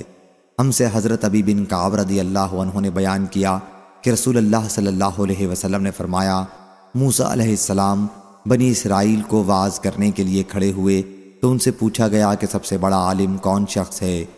موسیٰ علیہ السلام نے فرمایا کہ میں ہوں۔ اللہ تعالیٰ نے اس پر غصہ کیا کیونکہ انہوں نے علم کی نسبت اللہ کی طرف نہیں کی تھی، اور ان کے پاس وہی بھیجی کہ ہاں میرے بندوں میں سے ایک بندہ تو دریاؤں کے ملنے کی جگہ پر ہے اور وہ تم سے بڑا عالم ہے۔ موسیٰ علیہ السلام نے عرض کیا، اے پروردگار، ان تک پہنچنے کا طریقہ کیا ہوگا؟ اللہ تعالیٰ نے فرمایا کہ ایک مچھلی زنبیل میں ساتھ لے لو، پھر جہاں وہ مچھلی گم ہو جائے وہیں انہیں تلاش کرو۔ بیان کیا کہ موسیٰ علیہ السلام نکل پڑے اور آپ کے ساتھ آپ کے رفیق سفر یوشع بن نون رضی اللہ عنہ بھی تھے۔ مچھلی ساتھ تھی، جب چٹان تک پہنچے تو وہاں ٹھہر گئے۔ موسیٰ علیہ السلام اپنا سر رکھ کر وہیں سو گئے۔ عمروں کی روایت کے سوا دوسری روایت کے حوالے سے سفیان نے بیان کیا کہ اس چٹان کی جڑ میں ایک چشمہ تھا جسے حیات کہا جاتا تھا، جس چیز پر بھی اس کا پانی پڑ جاتا وہ زندہ ہو جاتی تھی۔ اس مچھلی پر بھی اس کا پانی پڑا تو اس کے اندر حرکت پیدا ہو گئی اور وہ اپنی زنبیل سے نکل کر دریا میں چلی گئی۔ موسیٰ علیہ السلام جب بیدار ہوئے تو انہوں نے اپنے ساتھی سے فرمایا کہ ہمارا ناشتہ لاؤ۔ الآیت بیان کیا کہ سفر میں موسیٰ علیہ السلام کو اس وقت تک کوئی تھکن نہیں ہوئی تھی جب تک وہ مقررہ جگہ سے آگے نہیں بڑھ گئے۔ رفیق سفر یوشع بن نون نے اس پر کہا، آپ نے دیکھا جب ہم چٹان کے نیچے بیٹھے ہوئے تھے تو میں مچھلی کے متعلق کہنا بھول گیا۔ الآیت بیان کیا کہ پھر وہ دونوں الٹے پاؤں واپس لوٹے، دیکھا کہ جہاں مچھلی پانی میں گری تھی وہاں اس کے گزرنے کی جگہ طاق کی سی صورت بنی ہوئی ہے۔ مچھلی تو پانی میں چلی گئی تھی لیکن یوشع بن نون کو اس طرح پانی کے رک جانے پر تعجب تھا۔ جب چٹان پر پہنچے تو دیکھا کہ ایک بزرگ کپڑے میں لپٹے ہوئے وہاں موجود ہیں۔ حضرت موسیٰ علیہ السلام نے انہیں سلام کیا تو انہوں نے فرمایا کہ تمہاری زمین میں سلام کہاں سے آ گیا؟ آپ نے فرمایا کہ میں موسیٰ ہوں۔ پوچھا، بنی اسرائیل کے موسیٰ؟ فرمایا کہ جی ہاں۔ حضرت موسیٰ علیہ السلام نے ان سے کہا، کیا میں آپ کے ساتھ رہ سکتا ہوں تاکہ جو ہدایت کا علم اللہ تعالیٰ نے آپ کو دیا ہے وہ آپ مجھے بھی سکھا دیں؟ حضرت خضر علیہ السلام نے جواب دیا کہ آپ کو اللہ کی طرف سے ایسا علم حاصل ہے جو میں نہیں جانتا، اور اسی طرح مجھے اللہ کی طرف سے ایسا علم حاصل ہے جو آپ نہیں جانتے۔ موسیٰ علیہ السلام نے فرمایا، لیکن میں آپ کے ساتھ رہوں گا۔ خضر علیہ السلام نے اس پر کہا کہ اگر آپ کو میرے ساتھ رہنا ہی ہے تو پھر مجھ سے کسی چیز کے متعلق نہ پوچھیے گا، میں خود آپ کو بتاؤں گا۔ چنانچہ دونوں حضرات دریا کے کنارے روانہ ہوئے۔ ان کے قریب سے ایک کشتی گزری تو حضرت خضر علیہ السلام کو کشتی والوں نے پہچان لیا اور اپنی کشتی میں ان کو بغیر کرائے کے چڑھا لیا۔ دونوں کشتی میں سوار ہو گئے۔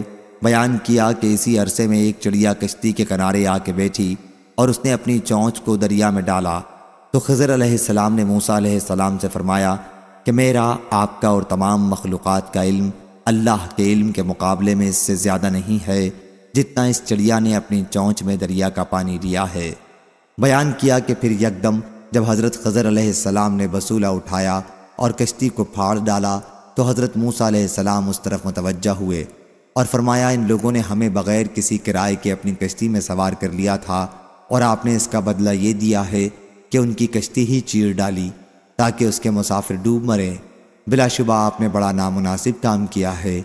پھر وہ دونوں آگے بڑھے تو دیکھا کہ ایک بچہ جو بہت سے دوسرے بچوں کے ساتھ کھیل رہا تھا، حضرت خضر علیہ السلام نے اس کا سر پکڑا اور کاٹ ڈالا۔ اس پر حضرت موسیٰ علیہ السلام بول پڑے کہ آپ نے بلا کسی خون و بدلے کے ایک معصوم بچے کی جان لے لی، یہ تو بڑی بری بات ہے۔ خضر علیہ السلام نے فرمایا، میں نے آپ سے پہلے ہی نہیں کہہ دیا تھا کہ آپ میرے ساتھ صبر نہیں کر سکتے؟ اللہ تعالیٰ کے ارشاد، پس اس بستی والوں نے ان کی میزبانی سے انکار کیا، پھر اس بستی میں انہیں ایک دیوار دکھائی دی جو بس گرنے ہی والی تھی۔ خضر علیہ السلام نے اپنا ہاتھ یوں اس پر پھیرا اور اسے سیدھا کر دیا۔ موسیٰ علیہ السلام نے فرمایا، ہم اس بستی میں آئے تو انہوں نے ہماری میزبانی سے انکار کیا اور ہمیں کھانا بھی نہیں دیا، اگر آپ چاہتے تو اس پر اجرت لے سکتے تھے۔ خضر علیہ السلام نے فرمایا، بس یہاں سے اب میرے اور آپ کے درمیان جدائی ہے، اور میں آپ کو ان کاموں کی وجہ بتاؤں گا جن پر آپ صبر نہیں کر سکے تھے۔ اس کے بعد رسول اللہ صلی اللہ علیہ وسلم نے فرمایا، کاش موسیٰ علیہ السلام نے صبر کیا ہوتا، اللہ تعالیٰ ان کے سلسلے میں اور واقعات ہم سے بیان کرتا۔ بیان کیا کہ ابن عباس رضی اللہ عنہ وکانا وراءہم ملک کے بجائے وکانا اماہم ملک یا خذو کل سفینہ صالحۃ غصبا قرأت کرتے تھے، اور وہ بچہ جسے قتل کیا تھا اس کے والدین مومن تھے، اور یہ بچہ مشیت الہی میں کافر تھا۔ صحیح بخاری حدیث نمبر 4727۔ مصعب بن سعد بن ابی وقاص نے بیان کیا کہ میں نے اپنے والد سعد بن ابی وقاص رضی اللہ عنہ سے آیت قُلْ هَلْ نُنَبِّئُكُمْ بِالْأَخْسَرِينَ أَعْمَالًا کے متعلق سوال کیا کہ ان سے کون لوگ مراد ہیں، کیا ان سے خوارج مراد ہیں؟ انہوں نے کہا کہ نہیں، اس سے مراد یہود و نصارہ ہیں۔ یہود نے محمد صلی اللہ علیہ وسلم کی تکذیب کی اور نصارہ نے جنت کا انکار کیا اور کہا کہ اس میں کھانے پینے کی کوئی چیز نہیں ملے گی، اور خوارج وہ ہیں جنہوں نے اللہ کے عہد و میثاق کو توڑا۔ حضرت سعد رضی اللہ عنہ انہیں فاسق کہا کرتے تھے۔ صحیح بخاری حدیث نمبر 4728۔ ابو زناد نے بیان کیا ان سے عارج نے اور ان سے حضرت ابو ہریرہ رضی اللہ عنہ نے کہ رسول اللہ صلی اللہ علیہ وسلم نے فرمایا بلا شبہ قیامت کے دن ایک بہت بھاری بھرکم موٹا تازہ شخص آئے گا، لیکن وہ اللہ کے نزدیک مچھر کے پر کے برابر بھی کوئی قدر نہیں رکھے گا، اور فرمایا کہ پڑھو فَلَا نُقِيمُ لَهُمْ يَوْمَ الْقِيَامَةِ وَزْنًا، قیامت کے دن ہم ان کا کوئی وزن نہ کریں گے۔ اس حدیث کو محمد بن عبداللہ نے یحییٰ بن بکیر سے، انہوں نے مغیرہ بن عبد الرحمن سے، انہوں نے ابو زناد سے ایسا ہی روایت کیا۔ صحیح بخاری حدیث نمبر 4729۔ ابو سعید خدری رضی اللہ عنہ نے بیان کیا کہ رسول اللہ صلی اللہ علیہ وسلم نے فرمایا قیامت کے دن موت ایک چتکبرے مینڈھے کی شکل میں لائی جائے گی۔ ایک آواز دینے والا فرشتہ آواز دے گا کہ اے جنت والو، تمام جنتی گردن اٹھا اٹھا کر دیکھیں گے۔ آواز دینے والا فرشتہ پوچھے گا تم اس مینڈھے کو بھی پہچانتے ہو؟ وہ بولیں گے کہ ہاں یہ موت ہے، اور ان سے ہر شخص اس کا ذائقہ چکھ چکا ہوگا۔ پھر اسے ذبح کر دیا جائے گا، اور آواز دینے والا جنتیوں سے کہے گا کہ اب تمہارے لیے ہمیشگی ہے، موت تم پر کبھی نہ آئے گی، اور اے جہنم والو، تمہیں بھی ہمیشہ اسی طرح رہنا ہے، موت تم پر کبھی نہیں آئے گی۔ پھر آپ نے یہ آیت تلاوت کی وَأُنذِرَهُمْ يَوْمَ الْحَسْرَةِ، اور انہیں حسرت کے دن سے ڈرا دو جبکہ آخر فیصلہ کر دیا جائے گا، اور یہ لوگ غفلت میں پڑے ہوئے ہیں، یعنی دنیا دار لوگ اور ایمان نہیں لاتے۔ صحیح بخاری حدیث نمبر 4730۔ حضرت ابن عباس رضی اللہ عنہ نے بیان کیا کہ رسول اللہ صلی اللہ علیہ وسلم نے جبریل علیہ السلام سے فرمایا جیسا کہ اب آپ ہماری ملاقات کو آیا کرتے ہیں، اس سے زیادہ آپ ہم سے ملنے کے لیے کیوں نہیں آیا کرتے؟ اس پر آیت نازل ہوئی وَمَا نَتَنَزَّلُ إِلَّا بِأَمْرِ رَبِّكَ لَهُ مَا بَيْنَ أَيْدِينَا وَمَا خَلَفْنَا، یعنی ہم فرشتے نازل نہیں ہوتے بجز آپ کے پروردگار کے حکم کے، اسی کے ملک ہے جو کچھ ہمارے آگے ہے اور جو کچھ ہمارے پیچھے ہے۔ صحیح بخاری حدیث نمبر 4731۔ مسروق بن اجدہ نے بیان کیا کہ میں نے خباب بن ارت رضی اللہ عنہ سے سنا، انہوں نے کہا کہ میں عاص بن وائل سہمی کے پاس اپنا حق مانگنے گیا تو وہ کہنے لگا کہ جب تک تم محمد صلی اللہ علیہ وسلم سے کفر نہیں کرو گے میں تمہیں مزدوری نہیں دوں گا۔ میں نے اس پر کہا کہ یہ کبھی نہیں کر سکتا یہاں تک کہ تم مرنے کے بعد پھر زندہ کیے جاؤ۔ اس پر وہ بولا کیا مرنے کے بعد پھر مجھے زندہ کیا جائے گا؟ میں نے کہا ہاں ضرور۔ کہنے لگا کہ پھر وہاں بھی میرے پاس مال اولاد ہوگی اور میں وہیں تمہاری مزدوری بھی دے دوں گا۔ اس پر یہ آیت نازل ہوئی افرأیت الذی کفر بآیاتنا وقال لأوتین مالا وولدا، بھلا آپ نے اس شخص کو بھی دیکھا جو ہماری نشانیوں سے کفر کرتا ہے اور کہتا ہے کہ مجھے مال اور اولاد مل کر رہیں گے۔ اس حدیث کو سفیان ثوری، شعبہ اور حفص، ابو معاویہ اور وکی نے بھی اعمش سے روایت کیا ہے۔ صحیح بخاری حدیث نمبر 4732۔ خباب بن ارت رضی اللہ عنہ نے بیان کیا کہ میں مکے میں لوہار تھا اور عاص بن وائل سہمی کے لیے میں نے ایک تلوار بنائی تھی، میری مزدوری باقی تھی، اس لیے ایک دن میں اس کو مانگنے آیا تو کہنے لگا کہ میں اس وقت تک نہیں دوں گا جب تک تم محمد صلی اللہ علیہ وسلم سے پھر نہیں جاؤ گے۔ میں نے کہا کہ میں حضرت صلی اللہ علیہ وسلم سے ہرگز نہیں پھروں گا یہاں تک کہ اللہ تجھے مار دے اور پھر زندہ کر دے۔ اور وہ کہنے لگا کہ جب اللہ مجھے مار کر دوبارہ زندہ کر دے گا تو میرے پاس اس وقت بھی مال و اولاد ہوگی اور اسی وقت تم اپنی مزدوری مجھ سے لے لینا۔ اس پر اللہ تعالیٰ نے یہ آیت نازل کی افرأیت الذی کفر بآیاتنا وقال لأوتین مالا وولدا، اطلع الغیب ام اتخذ عند الرحمن عہدا۔ بھلا تو نے اس شخص کو بھی دیکھا جو ہماری آیتوں کا انکار کرتا ہے اور کہتا ہے کہ مجھے تو مال و اولاد مل کر رہیں گے، تو کیا یہ غیب پر مطلع ہو گیا ہے یا اس نے خدائے رحمان سے کوئی وعدہ لے لیا ہے؟ عہد کا معنی مضبوط اقرار۔ عبید اللہ اشجعی نے بھی اس حدیث کو سفیان ثوری سے روایت کیا ہے، لیکن اس میں تلوار بنانے کا ذکر نہیں ہے، نہ عہد کی تفسیر مذکور ہے۔ صحیح بخاری حدیث نمبر 4733۔ مسروق نے بیان کیا کہ خباب بن ارت رضی اللہ عنہ نے بیان کیا کہ میں زمانہ جاہلیت میں لوہاری کا کام کرتا تھا اور عاص بن وائل پر میرا کچھ قرض تھا۔ بیان کیا کہ میں اس کے پاس اپنا قرض مانگنے گیا تو وہ کہنے لگا کہ جب تک تم محمد صلی اللہ علیہ وسلم کا انکار نہیں کرتے تمہاری مزدوری نہیں مل سکتی۔ میں نے اس پر جواب دیا کہ خدا کی قسم میں ہرگز حضرت صلی اللہ علیہ وسلم کا انکار نہیں کر سکتا یہاں تک کہ اللہ تعالیٰ تجھے مار دے اور پھر تجھے دوبارہ زندہ کر دے۔ آس کہنے لگے کہ پھر مرنے تک مجھ سے قرض نہ مانگو، مرنے کے بعد جب میں زندہ ہوں گا تو مجھے مال و اولاد بھی ملیں گے اور اس وقت تمہارا قرض ادا کر دوں گا۔ اس پر یہ آیت نازل ہوئی، افرأیت الذی کفر بآیاتنا وقال لأوتین مالا وولدا۔ صحیح بخاری حدیث نمبر 4734۔ خباب بن ارت رضی اللہ عنہ نے بیان کیا کہ میں پہلے لوہار تھا اور عاص بن وائل میرا مقروض تھا۔ میں اس کے پاس تقاضا کرنے گیا تو کہنے لگا کہ جب تک تم محمد صلی اللہ علیہ وسلم سے نہ پھر جاؤ گے تمہارا قرض نہیں دوں گا۔ میں نے کہا کہ میں حضرت صلی اللہ علیہ وسلم کے دین سے ہرگز نہیں پھروں گا یہاں تک اللہ تعالیٰ تجھے مار دے اور پھر زندہ کر دے۔ اس نے کہا کیا موت کے بعد میں دوبارہ زندہ کیا جاؤں گا؟ پھر تو مجھے مال و اولاد بھی مل جائیں گے اور اسی وقت تمہارا قرض بھی ادا کر دوں گا۔ راوی نے بیان کیا کہ اس کے متعلق آیت نازل ہوئی کہ افرأیت الذی کفر بآیاتنا وقال لأوتین مالا وولدا اطلع الغیب ام اتخذ عند الرحمن عہدا کلا سنکتب ما یقول ونمد له من العذاب مدا ونرثه ما یقول ویاتینا فردا۔ بھلا تم نے اس شخص کو بھی دیکھا جو ہماری آیتوں کا انکار کرتا ہے اور کہتا ہے کہ مجھے تو مال اور اولاد مل کر رہیں گے، تو کیا یہ غیب پر آگاہ ہو گیا ہے یا اس نے خدائے رحمان سے کوئی عہد کر لیا ہے؟ ہرگز نہیں، البتہ ہم اس کا کہا ہوا بھی لکھ لیتے ہیں اور اس کے لیے عذاب بڑھاتے ہی چلے جائیں گے، اور اس کی کہی ہوئی کہ ہم ہی مالک ہوں گے اور وہ ہمارے پاس اکیلا آئے گا۔ صحیح بخاری حدیث نمبر 4735۔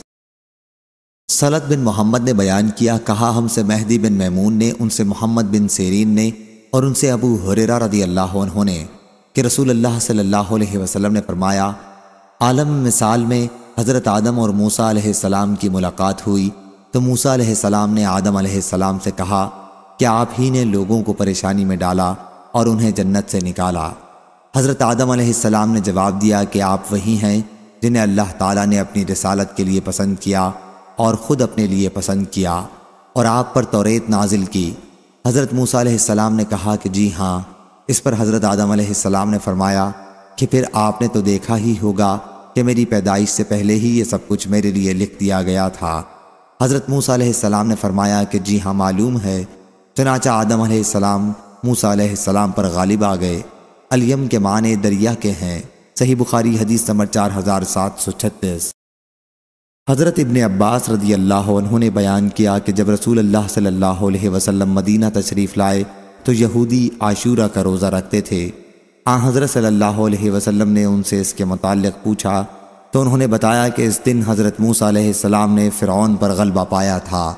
آپ نے اس پر فرمایا کہ پھر ہم ان کے مقابلے میں حضرت موسیٰ علیہ السلام کے زیادہ حقدار ہیں۔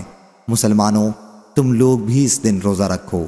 پھر آپ صلی اللہ علیہ وسلم نے یہود کی مشابہت سے بچنے کے لیے اس کے ساتھ ایک روزہ اور ملانے کا حکم صادر فرمایا جو اب بھی مسنون ہے۔ صحیح بخاری حدیث نمبر 4737۔ حضرت ابو ہریرہ رضی اللہ عنہ نے بیان کیا کہ رسول کریم صلی اللہ علیہ وسلم نے فرمایا کہ حضرت موسیٰ علیہ السلام نے حضرت آدم علیہ السلام سے بحث کی اور ان سے کہا کہ آپ ہی نے اپنی غلطی کے نتیجے میں انسانوں کو جنت سے نکالا اور مشقت میں ڈالا۔ حضرت آدم علیہ السلام بولے کہ اے موسیٰ، آپ کو اللہ نے اپنی رسالت کے لیے پسند فرمایا اور ہم کلامی کا شرف بخشا۔ کیا آپ ایک ایسی بات پر مجھے ملامت کرتے ہیں جسے اللہ تعالیٰ نے میری پیدائش سے بھی پہلے میرے لیے مقرر کر دیا تھا؟ رسول کریم صلی اللہ علیہ وسلم نے فرمایا، چنانچہ حضرت آدم علیہ السلام حضرت موسیٰ علیہ السلام پر بحث میں غالب آ گئے۔ صحیح بخاری حدیث نمبر 4738۔ محمد بن بشار نے بیان کیا، کہا ہم سے غندر نے، کہا ہم سے شعبہ نے، انہوں نے ابو اسحاق سے، کہا میں نے عبد الرحمن بن یزید سے سنا، انہوں نے عبداللہ بن مسعود رضی اللہ عنہ سے، وہ کہتے تھے کہ سورہ بنی اسرائیل اور کہف اور مریم اور طٰہٰ اور انبیاء اگلی بہت فصیح صورتوں میں سے ہیں جو مکے میں اتری تھیں اور میری پرانی یاد کی ہوئی ہیں۔ قتادہ نے کہا جزازہ کا معنی ٹکڑے ٹکڑے، اور حسن بصری نے کہا کل فی فلک، یعنی ہر ایک تارا ایک ایک آسمان میں گول گھومتا ہے جیسے سوت کاتنے کا چرخہ۔ یسبحون یعنی گول گھومتے ہیں۔ ابن عباس رضی اللہ عنہ نے کہا نفشت کے معنی چر گئیں، یسحبون کے معنی روکے جائیں گے، بچائے جائیں گے۔ امتکم امت واحدہ یعنی تمہارا دین اور مذہب ایک ہی دین اور مذہب ہے۔ اور اکرمہ نے کہا حسب حبشی زبان میں جلانے کی لکڑیوں ایندھن کو کہتے ہیں، اور لوگوں نے کہا لفظ احسوا کے معنی توقع پائی، یہ احسست سے ہے یعنی آہٹ پائی۔ حامدین کے معنی بجھے ہوئے یعنی مرے ہوئے۔ حسید کے معنی جڑ سے اکھاڑا گیا۔ واحد اور تثنیہ اور جمع سب پر یہی لفظ بولا جاتا ہے۔ لا یستحسرون کے معنی نہیں تھکے، اسی سے ہے۔ لفظ حسیر تھکا ہوا، اور حسرت بعیری کے معنی میں نے اپنے اونٹ کو تھکا دیا۔ عمیق کے معنی دور دراز۔ نکسوا یہ کفر کی طرف پھیرے گئے۔ صنعت و لبوس زرہیں بنانا۔ تقطعو امر ہم یعنی اختلاف کیا، جدا جدا طریقہ اختیار کیا۔ لا یسمعون حسیسہا کے معنی اور لفظ حس اور جرس اور ہمس کے معنی ایک ہی ہیں یعنی پست آواز۔ اذناک ہم نے تجھ کو آگاہ کیا۔ عرب لوگ کہتے ہیں اذنتکم یعنی میں نے تم کو خبر دی، تم ہم برابر ہو گئے، میں نے کوئی دغا نہیں کی۔ جب آپ مخاطب کو کسی بات کی خبر دے چکے تو آپ اور وہ دونوں برابر ہو گئے، اور آپ نے اس سے کوئی دغا نہیں کی۔ اور مجاہد نے کہا لعلکم تسألون کے معنی یہ ہیں شاید تم سمجھو۔ ارتضا کے معنی پسند کیا، راضی ہوا۔ التماثیل کے معنی مورتیں، بت۔ اسجل کے معنی خطوں کا مجموعہ، دفتر۔ صحیح بخاری حدیث نمبر 4739۔ شعبہ نے بیان کیا ان سے مغیرہ بن نعمان نے جو نخعی قبیلے کا ایک بوڑھا تھا، ان سے سعید بن جبیر نے بیان کیا، اور ان سے حضرت عبداللہ بن عباس رضی اللہ عنہ نے بیان کیا کہ نبی کریم صلی اللہ علیہ وسلم نے ایک دن خطبہ سنایا۔ فرمایا تم قیامت کے دن اللہ کے سامنے ننگے پاؤں، ننگے بدن، بے ختنہ حشر کیے جاؤ گے، جیسا کہ ارشاد باری ہے کما بدانا اولا خلق نعیدہ وعدن علینا انا کننا فاعلین۔ پھر سب سے پہلے قیامت کے دن حضرت ابراہیم علیہ السلام کو کپڑے پہنائے جائیں گے۔ سن لو میری امت کے کچھ لوگ لائے جائیں گے، فرشتے ان کو پکڑ کر بائیں طرف والے دوزخیوں میں لے جائیں گے۔ میں عرض کروں گا پروردگار یہ تو میرے ساتھ والے ہیں۔ ارشاد ہوگا تم نہیں جانتے انہوں نے تمہاری وفات کے بعد کیا کیا کرتوت کیے ہیں۔ اس وقت میں وہی کہوں گا جو اللہ کے نیک بندے حضرت عیسیٰ علیہ السلام نے کہا کہ میں جب تک ان لوگوں میں رہا ان کا حال دیکھتا رہا، آخر آیت تک۔ ارشاد ہوگا یہ لوگ اپنی ایڑیوں کے بل اسلام سے پھر گئے جب تو ان سے جدا ہوا۔ صحیح بخاری حدیث نمبر 4740۔ حضرت ابو سعید خدری رضی اللہ عنہ نے بیان کیا کہ رسول اللہ صلی اللہ علیہ وسلم نے فرمایا اللہ پاک قیامت کے دن حضرت آدم علیہ السلام سے فرمائے گا اے آدم، وہ عرض کریں گے میں حاضر ہوں اے رب تیری فرما برداری کے لیے۔ پروردگار آواز سے پکارے گا یا فرشتہ پروردگار کی طرف سے آواز دے گا۔ اللہ حکم دیتا ہے کہ اپنی اولاد میں سے دوزخ کا جتھا نکالو۔ وہ عرض کریں گے پروردگار دوزخ کا جتھا کتنا نکالوں؟ حکم ہوگا، راوی نے کہا کہ میں سمجھتا ہوں ہر 1000 آدمیوں میں سے 999، گویا 1000 میں سے ایک جنتی ہوگا، یا ایسا سخت وقت ہوگا کہ پیٹ والی کا حمل گر جائے گا اور بچہ فکر کے مارے بوڑھا ہو جائے گا، یعنی جو بچپن میں مرا ہو، اور تو قیامت کے دن لوگوں کو ایسا دیکھے گا جیسے وہ نشے میں متوالے ہو رہے ہیں، حالانکہ ان کو نشہ نہ ہوگا بلکہ اللہ کا عذاب ایسا سخت ہوگا۔ یہ حدیث جو صحابہ حاضر تھے ان پر سخت گزری، ان کے چہرے مارے ڈر کے بدل گئے۔ اس وقت آن حضرت صلی اللہ علیہ وسلم نے ان کی تسلی کے لیے فرمایا، تم اتنا کیوں ڈرتے ہو؟ اگر یاجوج ماجوج کی جو کافر ہیں نسل تم سے ملائی جائے تو ان میں سے 999 کے مقابل تم میں سے ایک آدمی پڑے گا۔ غرض تم لوگ حشر کے دن دوسرے لوگوں کی نسبت جو دوزخی ہوں گے ایسے ہوگے جیسے سفید بیل کے جسم پر ایک بال کالا ہوتا ہے، یا جیسے کالے بیل کے جسم پر ایک دو بال سفید ہوتے ہیں۔ اور مجھ کو امید ہے تم لوگ سارے جنتیوں کا چوتھائی حصہ ہوگے، باقی 3 حصوں میں اور سب امتیں ہوں گی۔ یہ سن کر ہم نے اللہ اکبر کہا، پھر آپ نے فرمایا نہیں بلکہ تم تہائی ہوگے۔ ہم نے پھر نعرہ تکبیر بلند کیا، پھر فرمایا نہیں بلکہ آدھا حصہ ہوگے، آدھے حصے میں اور امتیں ہوں گی۔ ہم نے پھر نعرہ تکبیر بلند کیا، اور ابو اسامہ نے اعمش سے یوں روایت کیا، ترى الناس سکارا وما هم بسکارا، جیسے مشہور قرأت ہے، اور کہا کہ ہر 1000 میں سے 999 نکالو، تو ان کی روایت حفص بن غیاث کے موافق ہے، اور جریر بن عبد الحمید اور عیسیٰ بن یونس اور ابو معاویہ نے یوں نقل کیا، وَتَرَى النَّاسَ سُكْرًا وَمَا هُمْ بِسُكْرًا۔ حمزہ اور کسائی کی بھی یہی قرأت ہے۔ صحیح بخاری حدیث نمبر 4741۔ اسرائیل نے بیان کیا، ان سے ابو حسین نے، ان سے سعید بن جبیر نے، اور ان سے ابن عباس رضی اللہ عنہ نے آیت، اور انسانوں میں کوئی ایسا بھی ہوتا ہے جو اللہ کی عبادت کنارے پر کھڑا ہو کر کرتا ہے، کے متعلق فرمایا کہ بعض لوگ مدینہ آتے اور اپنے اسلام کا اظہار کرتے، اس کے بعد اگر اس کی بیوی کے یہاں لڑکا پیدا ہوتا اور گھوڑی بھی بچہ دیتی تو وہ کہتے کہ یہ دین اسلام بڑا اچھا دین ہے، لیکن اگر ان کے یہاں لڑکا نہ پیدا ہوتا اور گھوڑی بھی کوئی بچہ نہ دیتی تو کہتے کہ یہ تو برا دین ہے۔ اس پر مذکورہ بالا آیت نازل ہوئی۔ صحیح بخاری حدیث نمبر 4742۔ ابو ہاشم نے خبر دی، انہیں ابو مجلس نے، انہیں قیس بن عباد نے، اور انہیں ابو ذر رضی اللہ عنہ نے۔ وہ قسم کھا کر بیان کرتے تھے کہ یہ آیت، یہ 2 فریق ہیں جنہوں نے اپنے پروردگار کے بارے میں جھگڑا کیا، حمزہ رضی اللہ عنہ اور آپ کے دونوں ساتھیوں علی بن ابی طالب اور عبیدہ بن حارث رضی اللہ عنہ مسلمانوں کی طرف سے، اور مشرکین کی طرف سے عتبہ اور اس کے دونوں ساتھیوں شیبہ اور ولید بن عتبہ کے بارے میں نازل ہوئی تھی، جب انہوں نے بدر کی لڑائی میں میدان میں آ کر مقابلے کی دعوت دی تھی۔ اس روایت کو سفیان نے ابو ہاشم سے، اور عثمان نے جریر سے، انہوں نے منصور سے، انہوں نے ابو ہاشم سے، اور انہوں نے ابو مجلس سے اسی طرح نقل کیا ہے۔ صحیح بخاری حدیث نمبر 4743۔ معتمر بن سلیمان نے بیان کیا، کہا کہ میں نے اپنے والد سلیمان سے سنا، انہوں نے ابو مجلس سے سن کر کہا کہ یہ خود ان ابو مجلس کا قول ہے، ان سے قیس بن عباد نے، اور ان سے حضرت علی ابن ابی طالب رضی اللہ عنہ نے بیان کیا کہ میں پہلا شخص ہوں گا جو رحمان کے حضور میں قیامت کے دن اپنا دعویٰ پیش کرنے کے لیے 4 زانو بیٹھوں گا۔ قیس نے کہا کہ آپ ہی لوگوں کے بارے میں یہ آیت نازل ہوئی تھی کہ یہ 2 فریق ہیں جنہوں نے اپنے پروردگار کے بارے میں جھگڑا کیا۔ بیان کیا کہ یہی وہ لوگ ہیں جنہوں نے بدر کی لڑائی میں دعوت مقابلہ دی تھی، یعنی علی، حمزہ اور عبیدہ رضی اللہ عنہم نے مسلمانوں کی طرف سے، اور شیبہ بن ربیعہ، عتبہ بن ربیعہ اور ولید بن عتبہ نے کفار کی طرف سے۔ صحیح بخاری حدیث نمبر 4744۔ سہل بن سعد رضی اللہ عنہ نے بیان کیا کہ عمر بن حارث بن زید بن جد بن عجلان عاصم بن عدی رضی اللہ عنہ کے پاس آئے۔ عاصم بنی عجلان کے سردار تھے۔ انہوں نے آپ سے کہا کہ آپ لوگوں کا ایک ایسے شخص کے بارے میں کیا خیال ہے جو اپنی بیوی کے ساتھ کسی غیر مرد کو پا لیتا ہے؟ کیا وہ اسے قتل کر دے؟ لیکن تم پھر اسے قصاص میں قتل کر دو گے۔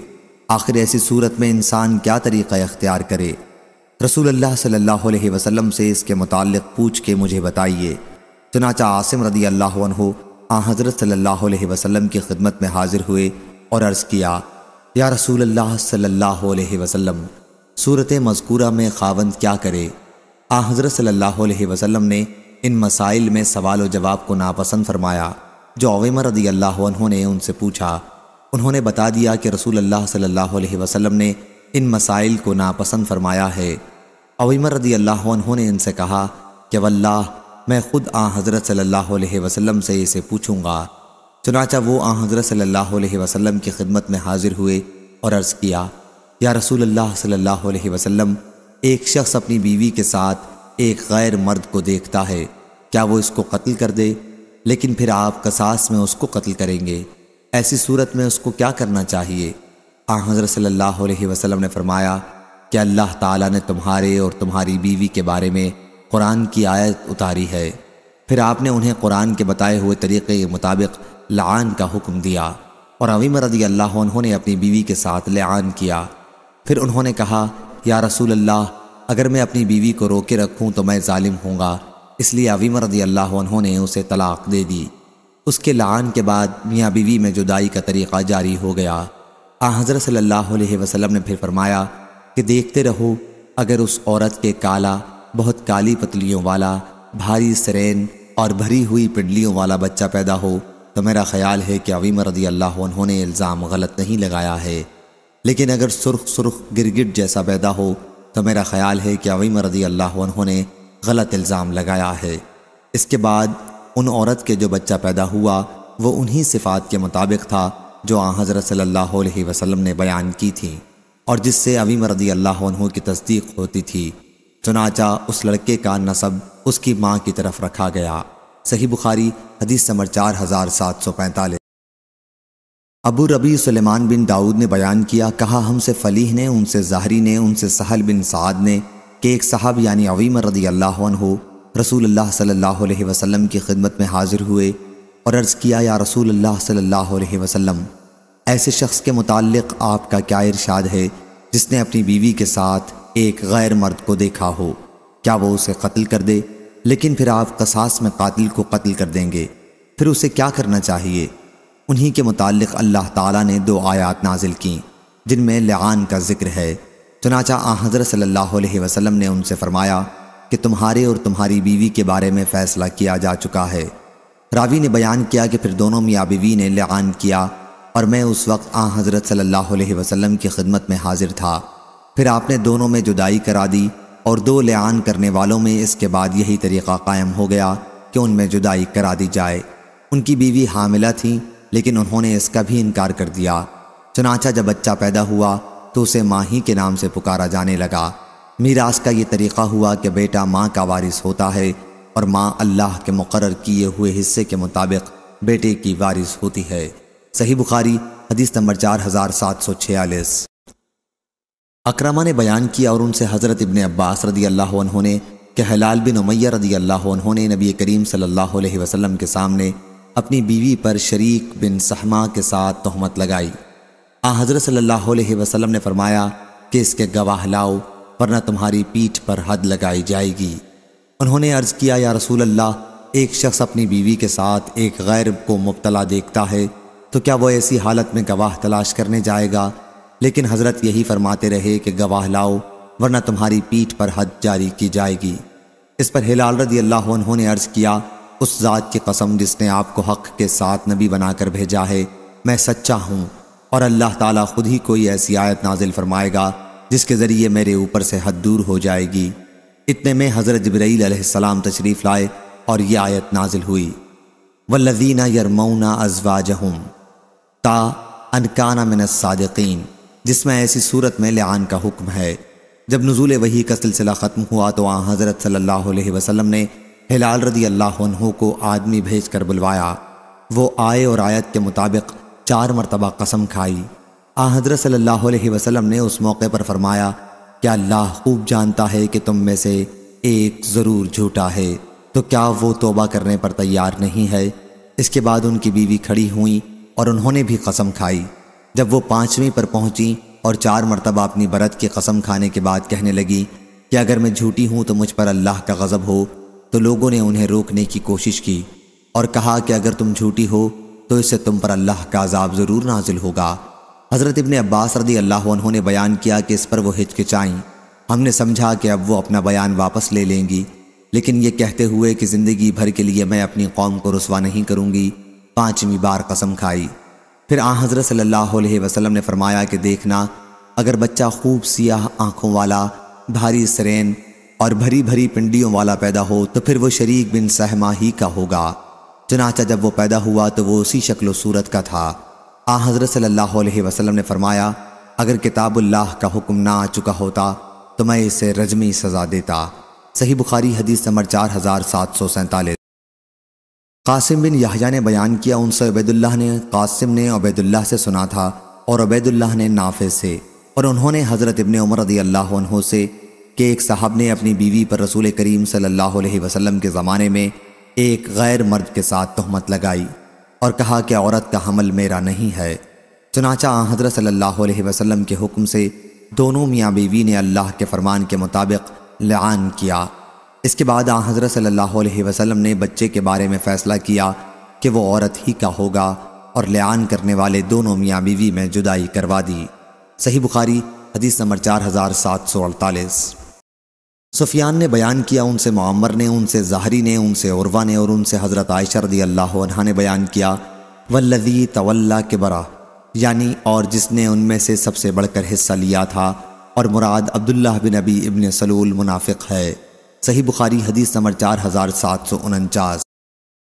ابن شہاب نے بیان کیا، انہیں عروہ بن زبیر، سعید بن مسیب، علقمہ بن وقاص اور عبید اللہ بن عبداللہ بن عتبہ بن مسعود نے نبی کریم صلی اللہ علیہ وسلم کی زوجہ مطہرہ حضرت عائشہ رضی اللہ عنہا پر تہمت لگانے کا واقعہ بیان کیا، یعنی جس میں تہمت لگانے والوں نے ان کے متعلق افواہ اڑائی تھی اور پھر اللہ تعالیٰ نے ان کو اس سے بری قرار دیا تھا۔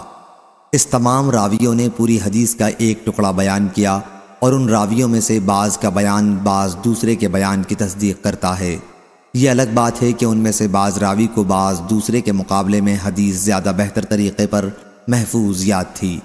مجھ سے یہ حدیث عروہ رضی اللہ عنہ نے حضرت عائشہ رضی اللہ عنہا سے اس طرح بیان کی کہ نبی کریم صلی اللہ علیہ وسلم کے زوجہ مطہرہ حضرت عائشہ رضی اللہ عنہا نے کہا کہ جب حضرت صلی اللہ علیہ وسلم سفر کا ارادہ کرتے تو اپنی بیویوں میں سے کسی کو اپنے ساتھ لے جانے کے لیے قرعہ ڈالتے، جن کا نام نکل جاتا انہیں اپنے ساتھ لے جاتے۔ انہوں نے بیان کیا کہ ایک غزوے کے موقع پر اسی طرح آپ نے قرعہ ڈالا اور میرا نام نکلا، میں آپ کے ساتھ روانہ ہوئی۔ یہ واقعہ پردے کے حکم نازل ہونے کے بعد کا ہے۔ مجھے ہودج سمیت اونٹ پر چڑھا دیا جاتا اور اسی طرح اتار لیا جاتا تھا۔ یوں ہمارا سفر جاری رہا۔ پھر جب آپ اس غزوے سے فارغ ہو کر واپس لوٹے اور ہم مدینے کے قریب پہنچ گئے تو ایک رات جب کوچ کا حکم ہوا تو میں قضائے حاجت کے لیے پڑاؤ سے کچھ دور گئی اور قضائے حاجت کے بعد اپنے کجاوے کے پاس واپس آ گئی۔ اس وقت مجھے خیال ہوا کہ میرا ظفار کے نگینوں کا بنا ہوا ہار کہیں راستے میں گر گیا ہے۔ میں اسے ڈھونڈنے لگی اور اس میں اتنا محو ہو گئی کہ کوچ کا خیال ہی نہ رہا۔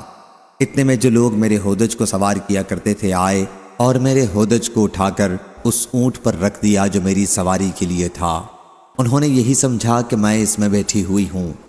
ان دنوں عورتیں بہت ہلکی پھلکی ہوتی تھیں، گوشت سے ان کا جسم بھاری نہیں ہوتا تھا کیونکہ کھانے پینے کو بہت کم ملتا تھا۔ یہی وجہ تھی کہ جب لوگوں نے ہودج کو اٹھایا تو اس کے ہلکے پن میں انہیں کوئی اجنبیت نہیں محسوس ہوئی۔ میں یوں بھی اس وقت کم عمر لڑکی تھی، چنانچہ ان لوگوں نے اس اونٹ کو اٹھایا اور چل پڑے۔ مجھے ہار اس وقت ملا جب لشکر گزر چکا تھا۔ میں جب پڑاؤ پر پہنچی تو وہاں نہ کوئی پکارنے والا تھا اور نہ کوئی جواب دینے والا۔ میں وہاں جا کر بیٹھ گئی جہاں پہلے بیٹھی ہوئی تھی۔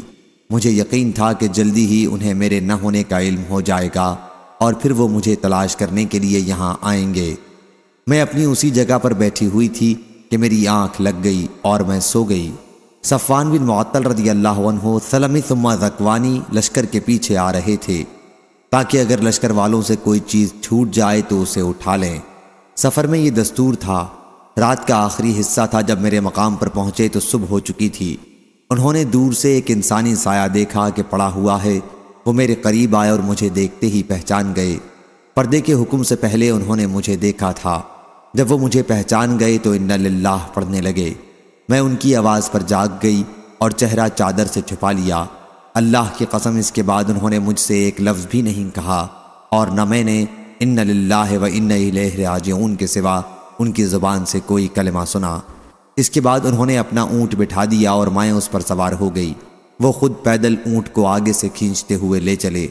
ہم لشکر سے اس وقت ملے جب وہ بھری دوپہر میں دھوپ سے بچنے کے لیے پڑاؤ کیے ہوئے تھے۔ اس کے بعد جسے ہلاک ہونا تھا وہ ہلاک ہوا۔ اس تہمت میں پیش عبداللہ بن ابی ابن سلول منافق تھا۔ مدینہ پہنچ کر میں بیمار پڑ گئی اور 1 مہینے تک بیمار رہی۔ اس عرصے میں لوگوں میں تہمت لگانے والوں کی باتوں کا برابر چرچا رہا لیکن مجھے ان باتوں کا کوئی احساس بھی نہیں تھا۔ صرف ایک معاملے سے مجھے شبہ سا ہوتا تھا کہ میں اپنی بیماری میں رسول کریم صلی اللہ علیہ وسلم کی طرف سے لطف و محبت کا اظہار نہیں دیکھتی تھی جو پہلی بیماریوں کے دنوں میں دیکھ چکی تھی۔ حضرت صلی اللہ علیہ وسلم اندر تشریف لاتے اور سلام کر کے صرف اتنا پوچھ لیتے کہ کیا حال ہے اور پھر واپس چلے جاتے۔ حضرت صلی اللہ علیہ وسلم کے اسی طرز عمل سے مجھے شبہ ہوتا تھا، لیکن صورتحال کا مجھے کوئی احساس نہیں تھا۔ ایک دن جب بیماری سے کچھ افاقہ تھا، کمزوری باقی تھی، تو میں باہر نکلی۔ میرے ساتھ ام مستح رضی اللہ عنہا بھی تھیں۔ ہم مناصے کی طرف گئے۔ قضاء حاجت کے لیے ہم وہیں جایا کرتے تھے، اور قضاء حاجت کے لیے ہم صرف رات ہی کو جایا کرتے تھے۔ یہ اس سے پہلے کی بات ہے جب ہمارے گھروں کے قریب پاخانے نہیں بنے تھے۔ اس وقت تک ہم قدیم عرب کے دستور کے مطابق قضاء حاجت آبادی سے دور جا کر کیا کرتے تھے۔ اس سے ہمیں بدبو سے تکلیف ہوتی تھی کہ بیت الخلاء ہمارے گھر کے قریب بنا دیے جائیں۔ خیر، میں اور ام مستح قضاء حاجت کے لیے روانہ ہوئیں۔ وہ ابھی رحم بن عبد مناف کی بیٹی تھیں اور ان کی والدہ رانتہ نامی صخر بن عامر کی بیٹی تھیں۔ اس طرح وہ حضرت ابو بکر رضی اللہ عنہ کی خالہ ہوتی تھیں۔ ان کے لڑکے مستح بن اثاثہ ہیں۔ قضاء حاجت کے بعد جب ہم گھر واپس آنے لگے تو مستح کی ماں کا پاؤں انہی کی چادر میں الجھ کر پھسل گیا۔ اس پر ان کی زبان سے نکلا، مستح برباد ہو۔ میں نے کہا، تم نے بری بات کہی تو میں ایک ایسے شخص کو برا کہتی ہو جو غزوہ بدر میں شریک رہا ہے۔ انہوں نے کہا، واہ، اس کی باتیں تو نے نہیں سنی؟ میں نے پوچھا، انہوں نے کیا کہا ہے؟ پھر انہوں نے مجھے تہمت لگانے والوں کی باتیں بتائیں۔ میں پہلے سے بیمار تھی ہی، ان باتوں کو سن کر میرا مرض اور بڑھ گیا، اور پھر جب میں گھر پہنچی اور رسول اللہ صلی اللہ علیہ وسلم اندر تشریف لائے تو آپ نے سلام کیا اور دریافت فرمایا کہ کیسی طبیعت ہے۔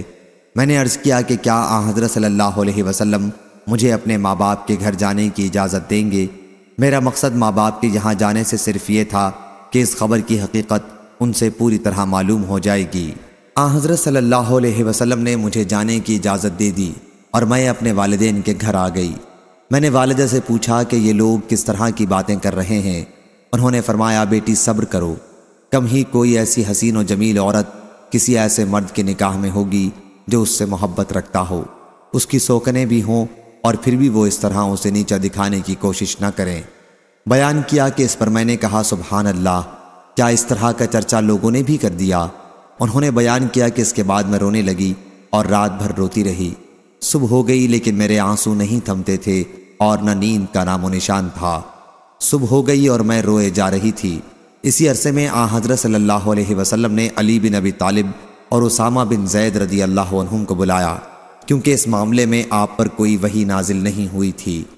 آپ ان سے میرے چھوڑ دینے کے لیے مشورہ لینا چاہتے تھے، کیونکہ وحی اترنے میں دیر ہو گئی تھی۔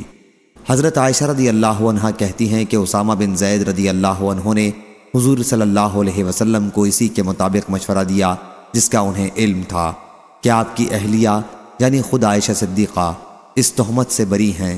اس کے علاوہ وہ یہ بھی جانتے تھے کہ حضرت صلی اللہ علیہ وسلم کو ان سے کتنا تعلق خاطر ہے۔ انہوں نے عرض کیا کہ یا رسول اللہ، آپ کی بیوی کے بارے میں خیر و بھلائی کے سوا اور ہمیں کسی چیز کا علم نہیں۔ اور حضرت علی رضی اللہ عنہ نے عرض کیا کہ یا رسول اللہ، اللہ تعالیٰ نے آپ پر کوئی تنگی نہیں کی ہے، عورتیں ان کے سوا اور بھی بہت ہیں، ان کی باندی بریرہ رضی اللہ عنہا سے بھی آپ اس معاملے میں دریافت فرما لیں۔ حضرت عائشہ رضی اللہ عنہا نے بیان کیا کہ پھر حضرت صلی اللہ علیہ وسلم نے بریرہ رضی اللہ عنہا کو بلایا اور دریافت فرمایا، بریرہ رضی اللہ عنہا، کیا تم نے کوئی ایسی چیز دیکھی ہے جس سے تجھ کو شبہ گزرا ہو؟ انہوں نے عرض کیا، نہیں حضور صلی اللہ علیہ وسلم، اس ذات کی قسم جس نے آپ کو حق کے ساتھ بھیجا ہے، میں نے ان میں کوئی ایسی بات نہیں پائی جس پر میں عیب لگا سکوں۔ ایک بات ضرور ہے کہ وہ کم عمر لڑکی ہیں، آٹا گوندھنے میں بھی سو جاتی ہیں، اور اتنے میں کوئی بکری یا پرندہ وغیرہ وہاں پہنچ جاتا ہے اور ان کا گندھا ہوا آٹا کھا جاتا ہے۔ اس کے بعد رسول اللہ صلی اللہ علیہ وسلم کھڑے ہوئے اور اس دن آپ نے عبداللہ بن ابی ابن سلول کی شکایت کی۔ بیان کیا کہ حضرت صلی اللہ علیہ وسلم نے ممبر پر کھڑے ہو کر فرمایا، اے مسلمانوں، ایک ایسے شخص کے بارے میں کون میری مدد کرتا ہے جس کی اذیت رسانی اب میرے گھر تک پہنچ گئی ہے؟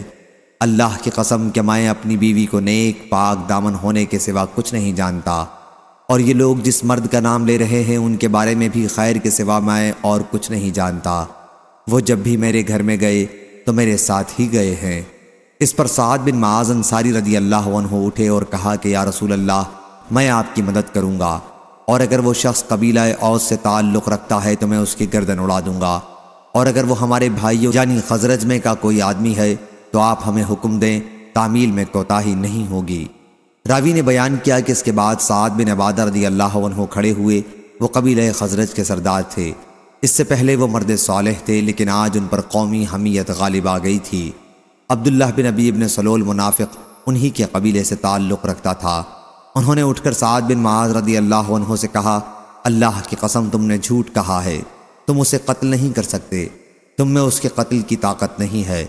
پھر اسید بن حضیر رضی اللہ عنہ کھڑے ہوئے۔ وہ سعد بن معاذ رضی اللہ عنہ کے چچیرے بھائی تھے۔ انہوں نے سعد بن عبادہ رضی اللہ عنہ سے کہا کہ خدا کی قسم تم جھوٹ بولتے ہو، ہم اسے ضرور قتل کریں گے۔ کیا تم منافق ہو گئے ہو کہ منافقوں کی طرفداری میں لڑتے ہو؟ اتنے میں دونوں قبیلے اوس و خزرج اٹھ کھڑے ہوئے اور نوبت آپس ہی میں لڑنے تک پہنچ گئی۔ رسول اللہ صلی اللہ علیہ وسلم منبر پر کھڑے تھے۔ آپ صلی اللہ علیہ وسلم لوگوں کو خاموش کرنے لگے۔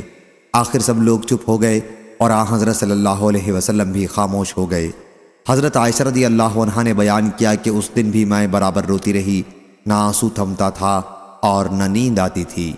حضرت عائشہ رضی اللہ عنہا نے بیان کیا کہ جب دوسری صبح ہوئی تو میرے والدین میرے پاس ہی موجود تھے۔ 2 راتیں اور 1 دن مجھے مسلسل روتے ہوئے گزر گیا تھا۔ اس عرصے میں نہ مجھے نیند آتی تھی اور نہ آنسو تھمتے تھے۔ والدین سوچنے لگے کہ کہیں روتے روتے میرا دل نہ پھٹ جائے۔ انہوں نے بیان کیا کہ ابھی وہ اسی طرح میرے پاس بیٹھے ہوئے تھے اور میں روئے جا رہی تھی کہ قبیلہ انصار کی ایک خاتون نے اندر آنے کی اجازت چاہی۔ میں نے انہیں اندر آنے کی اجازت دے دی، وہ بھی میرے ساتھ بیٹھ کر رونے لگی۔ ہم اسی حال میں تھے کہ رسول کریم صلی اللہ علیہ وسلم اندر تشریف لائے اور بیٹھ گئے۔ انہوں نے کہا کہ جب سے مجھ پر تہمت لگائی گئی تھی اس وقت سے اب تک حضرت صلی اللہ علیہ وسلم میرے پاس نہیں بیٹھے تھے۔ آپ نے 1 مہینے تک اس معاملے میں انتظار کیا اور آپ پر اس سلسلے میں کوئی وحی نازل نہیں ہوئی۔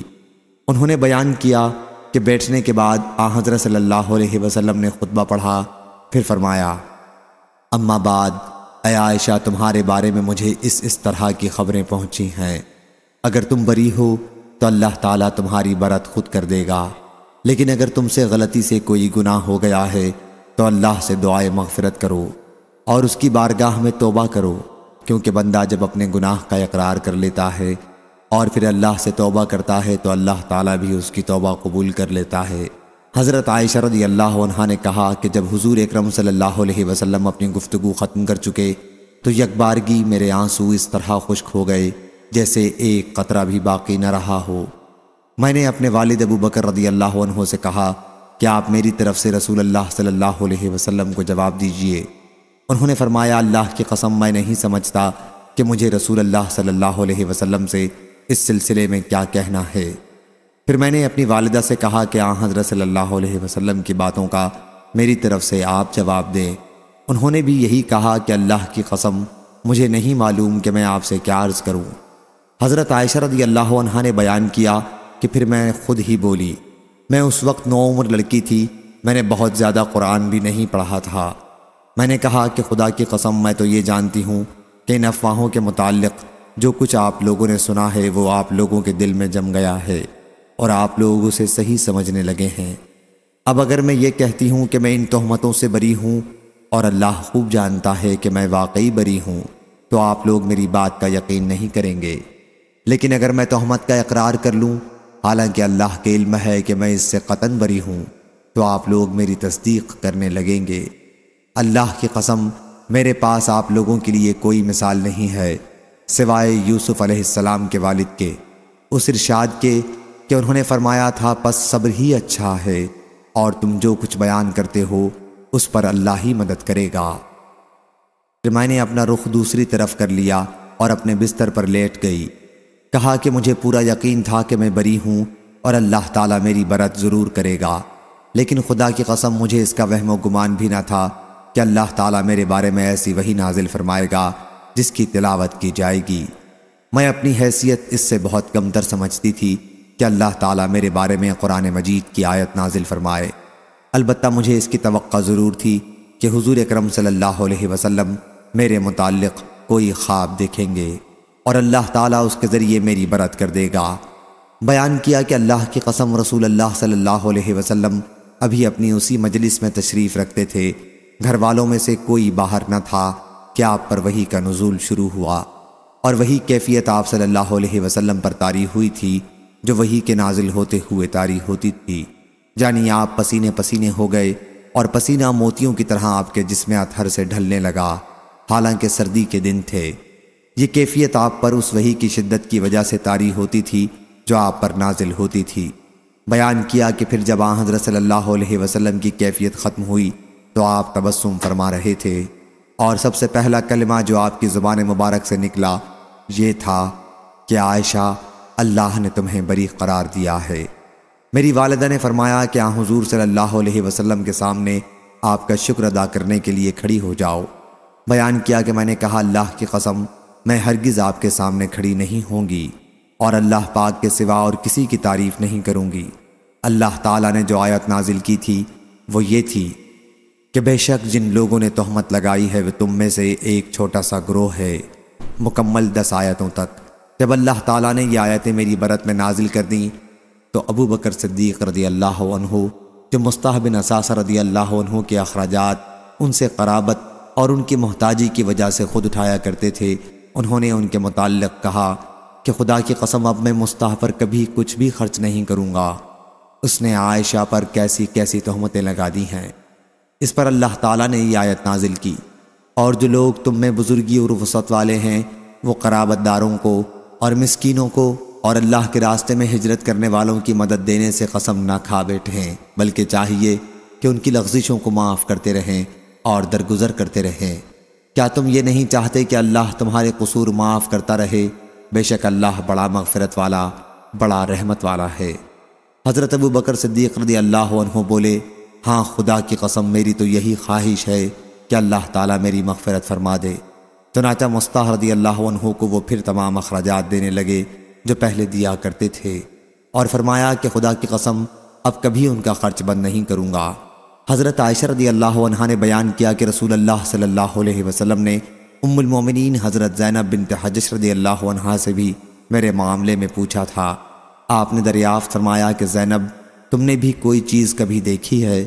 انہوں نے عرض کیا، یا رسول اللہ، میرے کان اور میری آنکھ کو خدا سلامت رکھے، میں نے ان کے اندر خیر کے سوا اور کوئی چیز نہیں دیکھی۔ عائشہ رضی اللہ عنہا نے بیان کیا کہ ازواج مطہرات میں وہی ایک تھیں جو مجھ سے بھی اوپر رہنا چاہتی تھیں، لیکن اللہ تعالیٰ نے ان کی پرہیزگاری کی وجہ سے انہیں تہمت لگانے سے محفوظ رکھا، لیکن ان کی بہن حمنہ ان کے لیے لڑی اور تہمت لگانے والوں کے ساتھ وہ بھی ہلاک ہو گئی۔ صحیح بخاری حدیث نمبر 4750